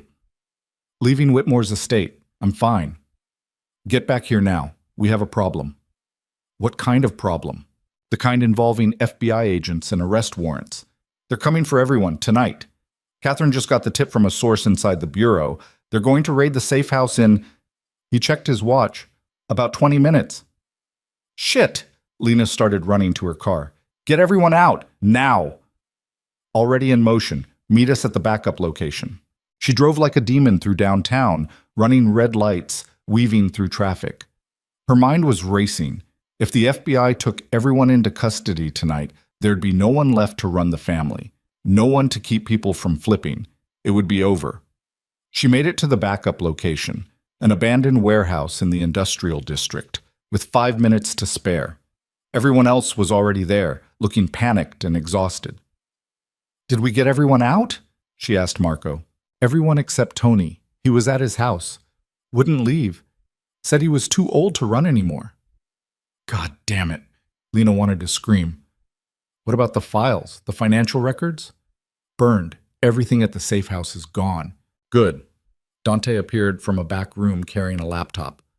But we have a bigger problem. I just got word from our contact at the courthouse. The prosecutor is offering plea deals to anyone who testifies within the next 48 hours. Full immunity, witness protection, the works. How many people are they talking to? At least 12. And that's just the ones we know about. Lena felt the ground shifting under her feet. They were losing control, losing the narrative, losing everything her father had built. We need to make a statement, she said. Something big enough that everyone remembers why you don't cross the Moretti family. Like what? Like showing up at Vincent's funeral tomorrow and daring the FBI to arrest us in front of the entire city. The room went silent. That's insane, someone said. That's exactly why we're doing it. Lena's voice was steel. My father deserves a proper funeral. And everyone needs to see that the Morettis don't hide, don't run, don't break. They'll arrest us the moment we show up. Let them try. We'll have so many witnesses, so many cameras, so many lawyers that they won't dare. And if they do, she looked around the room. We go down fighting. Dante studied her face for a long moment. Then he smiled. It was sharp and fierce. All right, let's give Vincent Moretti a funeral this city will never forget. The next morning dawned gray and cold. Lena dressed in black, a simple dress, conservative heels, her mother's diamonds. She looked at herself in the mirror and saw her mother looking back, strong, unbreakable, ready for war. The funeral was being held at St. Michael's, the old stone church where 4 generations of Morettis had been buried. Lena and Dante arrived in a convoy of black cars, pulling up to the church steps where hundreds of people had already gathered.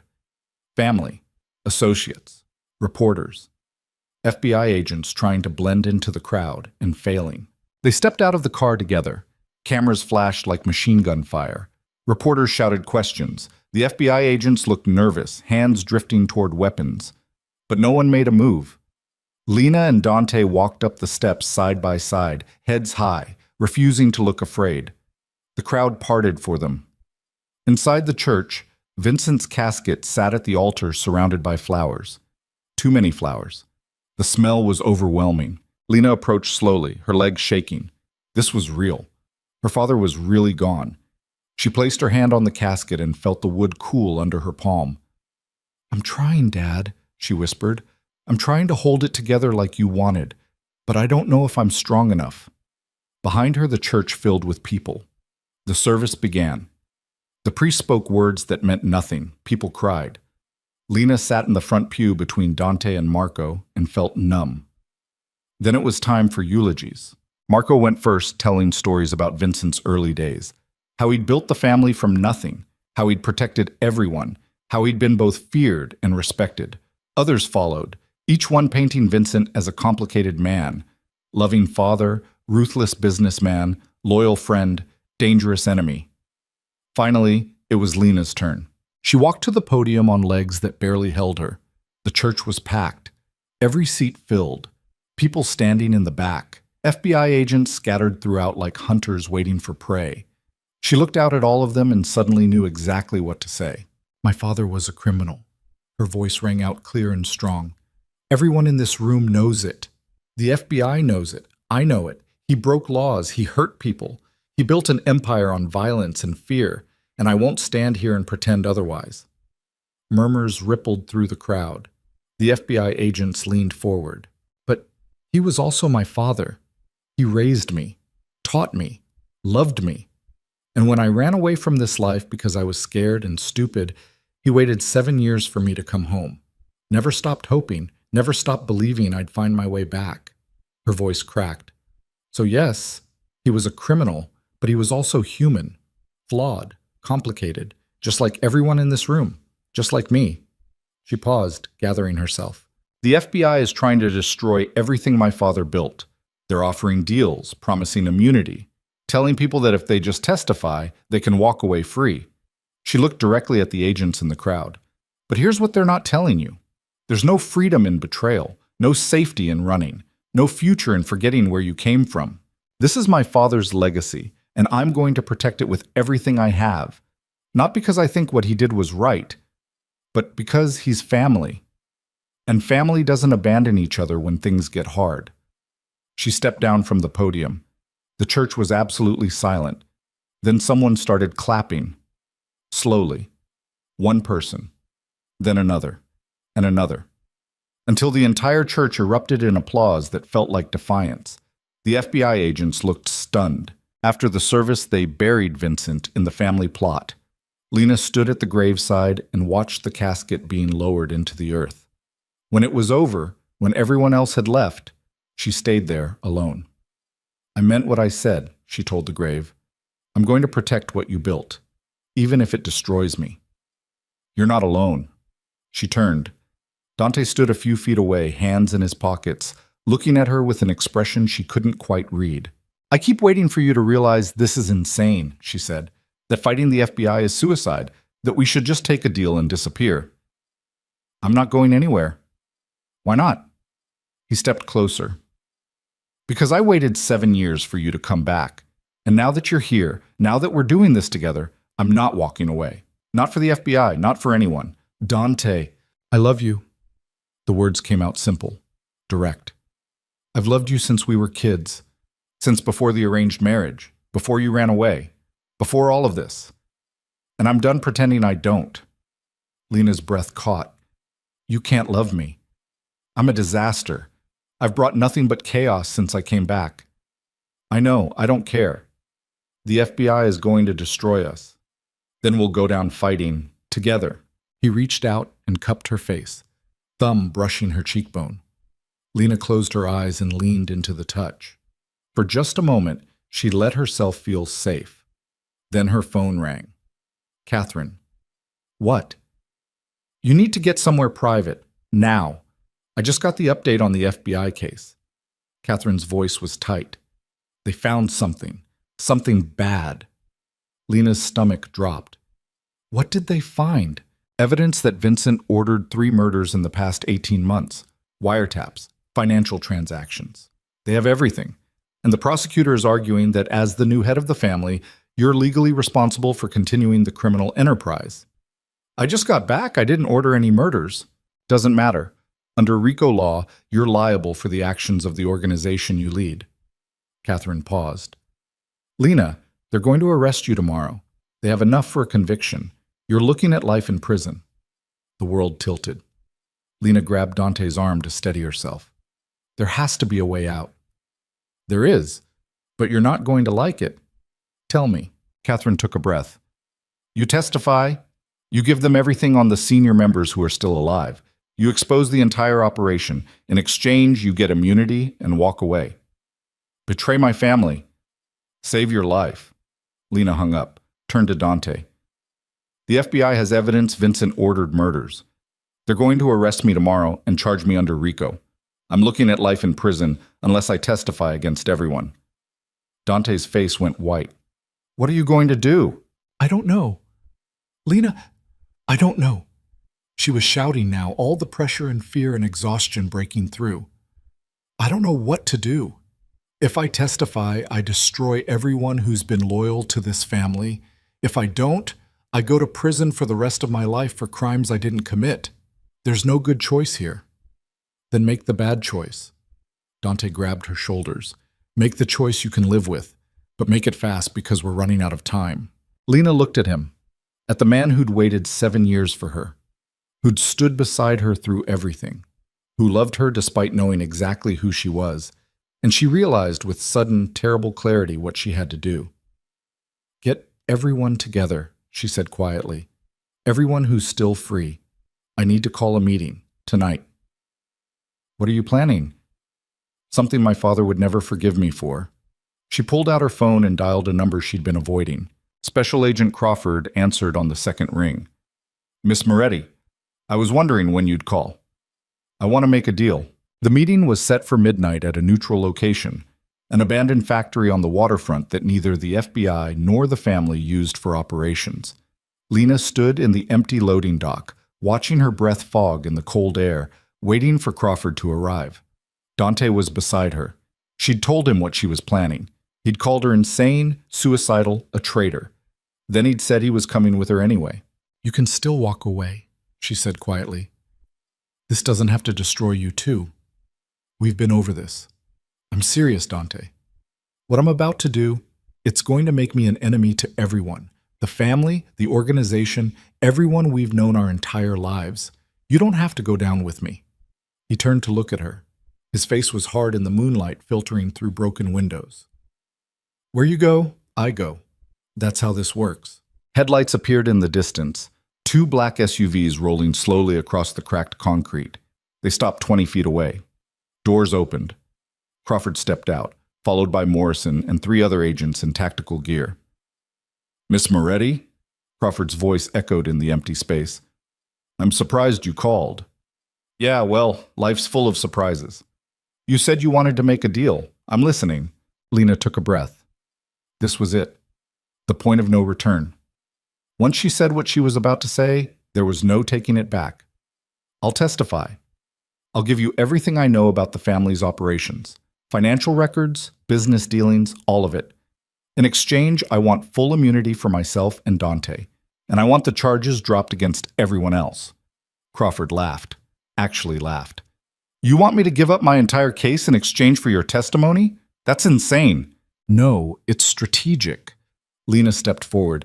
Your case is falling apart. Whitmore's credibility is destroyed. Your evidence is circumstantial. You need a cooperating witness from inside the organization, or you've got nothing. I'm offering to be that witness. In exchange for letting everyone else walk. Yes. Why would you do that? These people would kill you if they knew you were here right now. Because they're my family. Lena's voice was steady. And because the only crimes worth prosecuting died with my father, everyone else is just trying to survive. Crawford studied her face. You're lying. There's something else you want. He was smart. Too smart. There is, Dante said. We want Adrian Cross. Morrison frowned. The ex-husband? What about him? He's in the hospital right now, facing charges for attempted suicide and assault. We want those charges dropped. We want him released into our custody. Why? Because he's suffered enough. Lena's throat was tight. His life is destroyed. His career is over. He tried to kill himself. I don't need him rotting in prison on top of everything else. You want to show mercy to the man who betrayed you and used you and hit you in front of 200 witnesses, Crawford said slowly. That doesn't make sense. It doesn't have to make sense. Those are my terms. Crawford and Morrison stepped away to confer in whispers. Lena watched them, her heart pounding so hard she could feel it in her throat. Everything hinged on this moment. If they said no, she had nothing, no leverage, no plan, just a slow march to life in prison. Finally, Crawford came back. All right, we have a deal. You testify. We grant immunity to you and Dante and drop charges against the family members in custody. Adrian Cross gets released. He pulled out a document. Sign here. Lena took the pen with shaking hands. She stared at the paper. Once she signed this, she became exactly what every mob movie warned about. A rat. An informant. The lowest thing you could be in this world. But she signed anyway. The ink was barely dry when Dante's phone started ringing. He looked at the screen and his face went white. It's Marco. Don't answer. I have to. He stepped away and put the phone to his ear. Yeah? Lena watched his expression change. Horror, grief, rage. When? He asked. Then, how many? And finally, we're on our way. He hung up and looked at Lena. The safe house. The FBI raided it an hour ago. They arrested everyone who was there. But we moved everyone out. Not everyone. Tony was still there, and Marco's wife, and 3 associates who didn't get the message in time. Dante's voice was shaking. They're all in federal custody because we were here making deals instead of protecting them. Guilt crashed over Lena like a wave. She looked at Crawford. You said 48 hours. You promised we had time. I didn't make any promises. Crawford's face was impassive. My colleagues acted on the information they had. I can't control the timing of other operations. You set us up. The realization hit like a fist. You knew about the raid. You kept us here talking while they arrested everyone. I did my job, Miss Moretti, just like you're about to do yours. Lena lunged at him, but Dante caught her, held her back while she screamed obscenities that echoed through the empty factory. Crawford just stood there watching, unmoved. You have 72 hours to prepare your testimony, he said calmly. After that, we go to trial. Don't make me regret giving you this deal. They left. The SUVs pulled away, leaving Lena and Dante alone in the darkness. This is my fault, Lena whispered. I thought I was protecting everyone. Instead, I just made it worse. No. Dante grabbed her face, forcing her to look at him. Crawford was going to raid that house regardless. At least this way we have immunity. We can rebuild. Rebuild what? Everyone's going to know I cooperated with the FBI. I'll be marked, hunted, dead within a week. Then we disappear. New names, new lives, somewhere far from here. I can't run anymore, Dante. I'm tired of running. Then what do you want to do? Lena looked out at the water, at the city lights reflecting on the black surface. She thought about Vincent, about the promise she'd made, about the empire she'd tried to protect. I want to burn it down, she said quietly. All of it. If I'm going to be a traitor anyway, I might as well make it count. The next 3 days were a blur. Lena met with prosecutors, gave depositions, handed over documents and recordings, and everything she knew about the family's operations. She watched as case files grew thicker, as more arrest warrants were issued, as the entire organization she'd tried to save crumbled piece by piece. Catherine called her a traitor to her face and quit. Gianna stopped returning her calls. Marco sent a single text message. "You're dead to us." The only person who stayed was Dante. On the fourth day, Adrian was released from the hospital into their custody. Lena went to pick him up alone. He was in a wheelchair, his legs still healing from the fall. When he saw her, something flickered across his face. Fear, shame, confusion. "Why?" he asked as she wheeled him to the car. "Why would you do this for me?" "Because someone had to break the cycle." They drove in silence back to a hotel where Lena had been staying under an assumed name. Dante had arranged for a private nurse to help with Adrian's recovery. The whole setup felt surreal. Her ex-husband, the man who'd destroyed their marriage, who'd hit her, who'd tried to kill himself, now depended on her for survival. "I'm sorry," Adrian said when they got him settled. "For everything, for cheating, for lying, for hitting you, for all of it." Lena looked at him. Really looked at him. He was broken, physically, mentally. This man who'd once seemed so confident, so self-assured, was now just a shell. "I know," she said quietly, "but sorry doesn't fix anything. It just means you understand what you did wrong." "Do you hate me?" "No, I don't feel anything about you anymore, and that's worse than hate." She left him there and went to the window. Below, the city moved on like nothing had changed. But everything had changed. In a week, she'd become the head of a criminal empire, watched her father die, destroyed a man's career, turned informant, and saved her ex-husband's life. She was exhausted. Dante came in carrying takeout. "You need to eat." "I'm not hungry."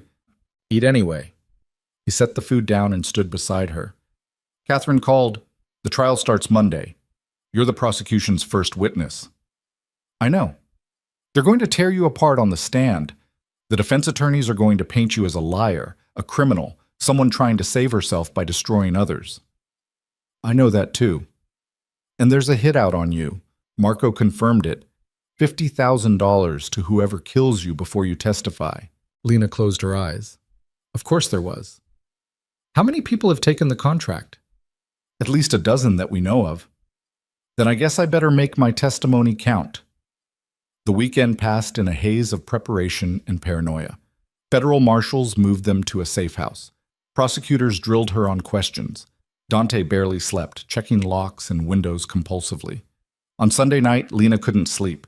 She got up and found Dante sitting in the kitchen, staring at his phone. "What are you looking at?" she asked. He turned the screen to show her. Photos of them from years ago, before she left. They looked so young, so hopeful, like they had their whole lives ahead of them. "I keep thinking about the life we could have had," he said quietly. "If you hadn't run. If we'd just accepted the arrangement and tried to make it work. Would it have worked? I don't know, but it couldn't have been worse than this." Lena sat down across from him. "Do you regret it? Everything that happened?" "Some of it. Not all of it." He reached across the table and took her hand. "I don't regret right now. Getting to be here with you. Even if it's temporary. Even if we're both about to die." "That's dark." "It's honest." He squeezed her fingers. "I love you, Lena. I've always loved you. And whatever happens tomorrow, I need you to know that." "I love you too." The words came out easier than she expected. "I fought it for years, told myself it was just the arrangement, just obligation. But it was always more than that." "Then let's make a promise." Dante stood up and pulled her to her feet. "If we survive this, if we somehow make it through alive and free, we disappear together. Find some place where no one knows our names. Start over. And if we don't survive, then at least we go down together." He kissed her. It was desperate and gentle and tasted like goodbye. Lena kissed him back and tried to memorize every second. The way his hands felt on her face, the sound of his breathing, the warmth of his body against hers. Whatever came next, she wanted to remember this. Monday morning arrived gray and cold. Lena, dressed in a conservative suit, pulled her hair back, tried to look like someone the jury would believe. The federal courthouse was surrounded by security, news vans, protesters. The Moretti trial had become national news. She walked through metal detectors with federal marshals flanking her on all sides. Dante was somewhere behind her, separated for security reasons. Inside the courtroom, she saw faces she recognized, family members, associates, people who'd once called her boss now glaring at her with murder in their eyes. Marco sat in the front row. When their eyes met, he drew a finger across his throat. Message received. The prosecutor, Dietrich, stood up to begin. Your Honor, the people call Lena Moretti to the stand.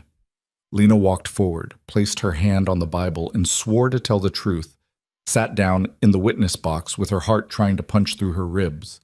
Dietrich approached. Miss Moretti, can you state your relationship to the deceased Vincent Moretti? He was my father. And what was your father's occupation? He ran a criminal organization, racketeering, money laundering, extortion, murder for hire. The Moretti family controlled most of the organized crime on the East Coast. Gasps from the gallery. The judge banged his gavel. And you participated in this criminal enterprise? Dietrich asked. No, I left 7 years ago.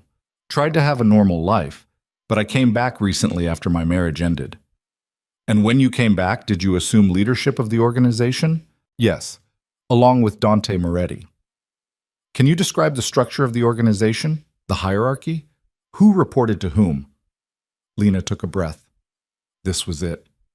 The point where she betrayed everyone. Vincent was at the top. Below him were the senior members, he, Marco Gallo, Tony Romano, Sal Torino, and about 6 others. They controlled different territories and operations. Below them were associates, soldiers, people who did the actual work. And what kind of work was that? Running illegal gambling operations, loan sharking, protection rackets, drug distribution, money laundering through legitimate businesses. For 3 hours, she answered questions, laid out the entire structure, explained how money moved, how violence was authorized, how the family had corrupted city officials, judges, police officers. Every question felt like a knife. Every answer felt like a betrayal. During a break, she went to the bathroom and threw up, washed her face, stared at herself in the mirror. The woman looking back was a stranger, hollow, destroyed. When she came back, the defense attorney stood up for cross-examination. His name was Brennan, and he looked at her like she was something he'd scraped off his shoe. Miss Moretti, isn't it true that you only returned to the family because your marriage failed? Yes. And isn't it true that you're testifying here today to save yourself from life in prison? Yes. So you're willing to say anything, accuse anyone, destroy any lives necessary to protect yourself? No, I'm telling the truth. The truth. Brennan laughed. Let's talk about truth. You married Adrian Cross under a false name. You hid your identity for 7 years. You lied to your husband, your friends, everyone in your life. Why should this jury believe anything you say? Because I have nothing left to lose. Lena met his eyes. I've already destroyed my reputation, my family, my future. I'm not lying to protect myself. I'm telling the truth because it's the only thing I have left. Very touching, but your testimony is conveniently timed, isn't it? Your father dies, leaving you in charge. You cooperate with the FBI. All the old guard gets arrested, and you and Dante Moretti get immunity and walk away free. Sounds like you orchestrated this entire thing. I didn't. No? Then explain how Richard Whitmore ended up bankrupt and his daughter's engagement destroyed right around the time you returned. Explain how your ex-husband ended up in the hospital after you exposed him at a gala. Explain how every enemy you had ended up destroyed or dead while you emerged unscathed. I was protecting myself by destroying everyone around you, just like you're doing now. Brennan turned to the jury. Ladies and gentlemen, this woman is not a victim. She's a manipulator, a liar, someone who will burn down the world to save herself, and the prosecution wants you to believe her. The cross-examination continued for 2 more hours. Brennan tore apart every statement, questioned every motive, made her sound like a monster. By the time it was over, Lena felt like she'd been flayed alive. When court adjourned, the marshals rushed her out through a back entrance. Dante was waiting in the secure transport vehicle. You did good, he said. I destroyed them, all of them. You told the truth. That's all you could do. They drove back to the safe house in silence. Inside, Lena collapsed on the couch. Her phone was buzzing with messages. Death threats. Dozens of them. People she'd grown up with promising to kill her in increasingly creative ways. She turned off the phone and closed her eyes. "I need to check on Adrian," she said. The nurse had set him up in a room upstairs. Lena knocked and entered. Adrian was sitting in bed, watching the trial coverage on TV. When he saw her, he muted it. "You okay?" he asked. "No. For what it's worth, I'm sorry about all of this. If I hadn't been so stupid, so desperate to climb the social ladder, none of this would have happened." Lena sat down in the chair by his bed. "You were just trying to survive in a world that values money over people. Can't really blame you for that." "Yes, you can. I cheated on you, lied to you, hit you. I deserve everything that happened." "Maybe. But I'm tired of revenge, Adrian. I'm tired of hurting people, even people who hurt me first." She looked at him. "When you're healed, you're going to leave here and start over somewhere new. The FBI will give you a new identity, a fresh start. Use it. Be better than you were." "Why are you being kind to me?" "Because someone has to break the cycle," she said again, "and it might as well be me." The trial continued for 3 more weeks. Witness after witness, evidence after evidence. The prosecution built an airtight case. The defense fought hard but couldn't overcome the mountain of testimony and documents. On the final day, the jury returned after 6 hours of deliberation. Guilty. On all counts. For all defendants. Marco got 30 years. Tony got 25. Sal got life. The others got sentences ranging from 15 to 40 years. The entire Moretti organization was dismantled in a single verdict. After sentencing, Lena and Dante were escorted out through underground tunnels. They emerged in a parking garage where a car was waiting. "Where are we going?" Lena asked the marshal driving. "Witness Protection Processing Center. You'll be there for about a week while we set up your new identities. Then you disappear." New identities, new lives, everything they'd been promised. But it felt empty. They spent the week in a sterile facility filling out paperwork and memorizing backstories. Lena became Sarah Mitchell, a freelance graphic designer from Oregon. Dante became James Cooper, a consultant. They were given IDs, credit cards, cash, and a rental property in a small town in Montana. "Montana," Lena said, looking at the documents. "Could they have picked somewhere more remote?" "That's the point," the case officer said. "Remote means safe. No one's going to find you there." On their last night in the facility, Lena couldn't sleep. She found Dante on the roof, looking at the stars. "Can't stop thinking about them," he said without turning around. "Marco, Tony, everyone we sent to prison. Me too." "Do you think we did the right thing?" Lena was quiet for a long moment. "I don't know if right exists anymore. We did what we had to do to survive. Whether that's the same as right..." She shrugged. "I guess we'll spend the rest of our lives figuring that out. I thought it would feel different, being free, but it just feels lonely." "Yeah." They stood there in silence, 2 people who'd lost everything and gained nothing, staring at a future they didn't recognize. The next morning, they were driven to the airport, given tickets to Montana, handed over to new handlers who would ensure they reached their destination safely. At the gate, Lena turned back one last time, looked at the city skyline in the distance.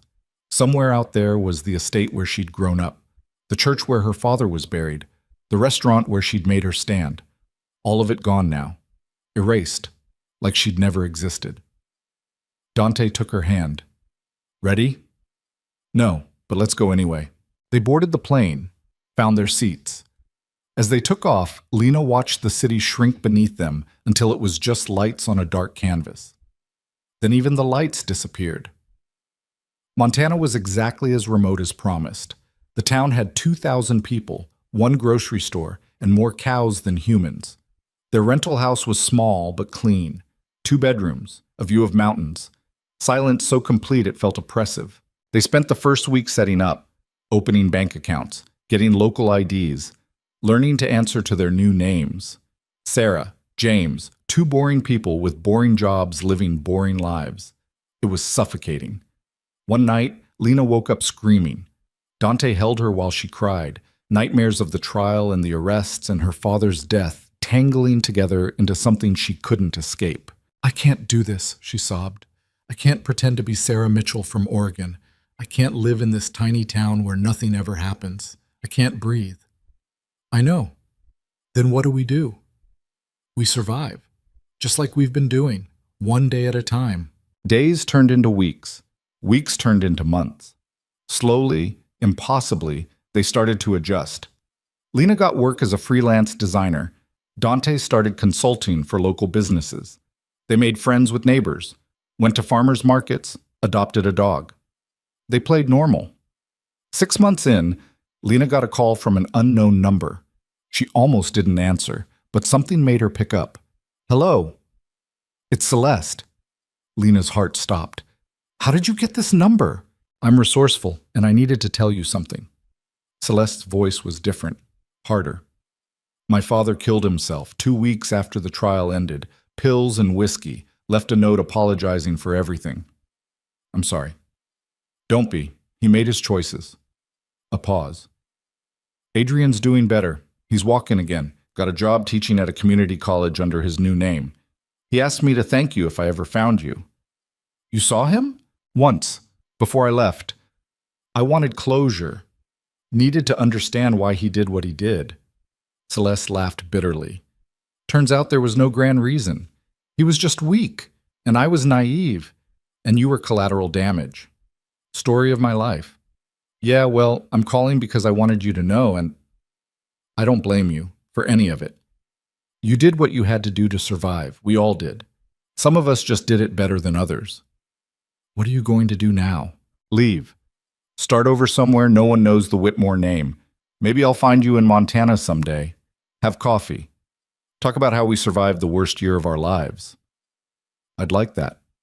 Liar. But thanks for saying it. Celeste hung up. Lena stood holding the phone, thinking about all the people whose lives had intersected with hers. Adrian, Celeste, Richard Whitmore, even Crawford. They'd all been players in a game where everyone lost. That night, she told Dante about the call. You think she'll really leave us, hey? He asked. I think she already has. People like us, we're good at running. Is that what we're doing? Running? No. Lena looked at him. We're starting over. There's a difference. What difference? Running is about escaping something. Starting over is about building something new. And what are we building? I don't know yet, but whatever it is, it's ours, not Vincent's, not the family's, ours. A year after the trial, Lena got a letter. No return address. Just her new name on an envelope that had been forwarded through multiple locations. Inside was a single photograph. Vincent. Younger than she remembered, standing with her mother on their wedding day. Both of them smiling like they believed in happy endings. On the back, someone had written, he was proud of you, even at the end, even when he knew what you'd have to do. M. Marco. Still alive somewhere, still watching, still part of the family even in exile. Lena put the photo on her nightstand. Next to it, she placed her mother's diamond necklace. The one thing she'd kept from her old life. Every morning, she'd wake up and see them there. Reminders of who she'd been, who she'd lost, who she was trying to become. 2 years in, Dante proposed. Not with a ring. Those could be traced. Just a question asked over breakfast in their tiny kitchen. You want to make this official? Get married for real this time? Lena looked at him, at this man who'd followed her through hell and out the other side, who'd given up everything because he loved her, who still woke up some nights with nightmares just like she did. Yeah, she said, I do. They got married in the courthouse with 2 strangers as witnesses. Sarah Mitchell married James Cooper on a Tuesday afternoon in Montana. It wasn't the wedding either of them had imagined. No family, no celebration, just paperwork and vows and the quiet promise to keep choosing each other. That night, they sat on their porch watching the sunset paint the mountains gold. Do you ever regret it? Lena asked. Everything we lost? Every day. Dante took her hand. But I'd do it again. All of it. If it meant ending up here with you. Even the prison? The trial? Watching everyone we knew go to jail? Even that. Because the alternative was watching you go to prison for life. Or watching you get killed in some FBI raid. Or losing you again like I did 7 years ago. He squeezed her fingers. I'd burn down 100 empires to keep you safe. That's dark. That's love. Lena leaned against his shoulder and watched the sun disappear behind the mountains. In the distance, she heard their dog barking. Inside, dinner was waiting. Tomorrow she had work to do and bills to pay and a life that belonged entirely to her. It wasn't the life she'd imagined, wasn't the empire she'd been born to rule, wasn't the revenge story everyone expected, but it was hers. And for the first time in her life, that was enough. 5 years after the trial, Lena was working in her home office when she got an alert on her laptop. A news story. She almost closed it. Then she saw the headline. Crime boss Marco Gallo found dead in federal prison, suspected suicide. She read the article with numb fingers. Marco had been found hanging in his cell. No note, no explanation. Just gone. She thought about the photograph he'd sent, about the fact that he'd tracked her down just to tell her Vincent was proud, about the weight of carrying that kind of loyalty into a cage. Lena closed the laptop and walked outside. It was snowing. Rare for this time of year, she stood in the silence and let the cold bite her face. Marco was dead. Tony would probably die in prison.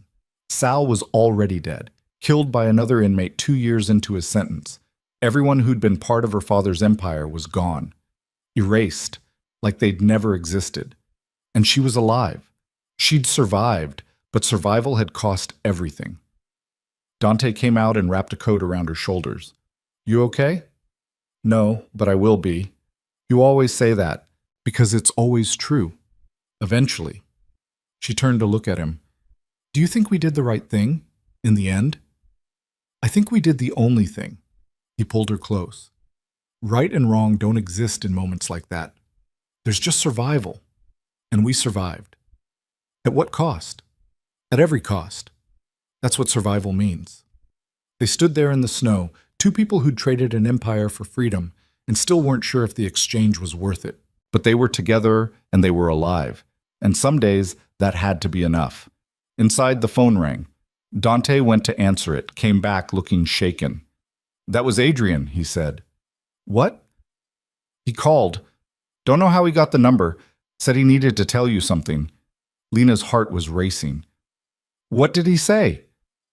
He's getting married, to someone new, someone kind.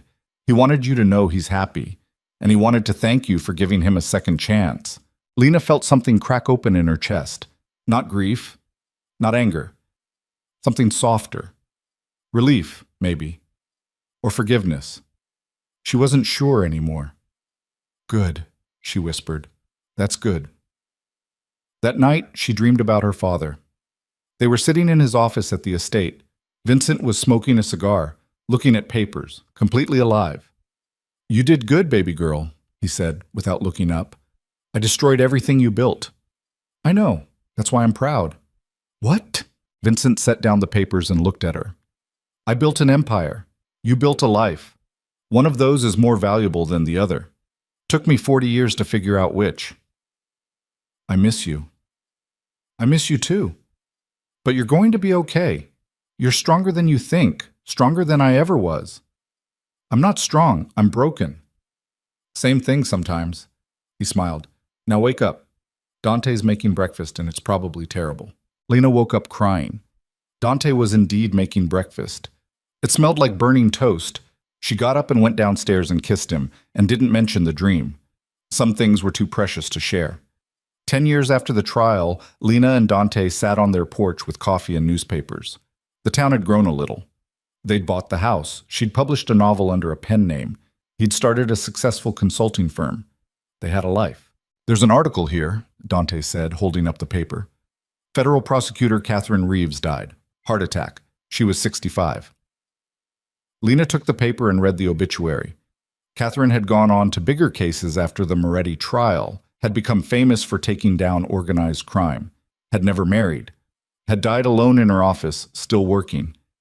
She hated me at the end, Lena said quietly.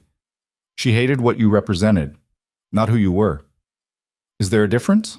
I think so. I hope so. They were quiet for a while. Then Lena said, Do you ever wonder what would have happened if I'd never left? If I just married you like everyone wanted and tried to make it work? Every day. And I think we would have killed each other, or the life would have killed us. We were too young, too trapped. We needed to break before we could heal. That's very zen. I read a lot of self-help books while you were gone. Had to do something with my existential crisis.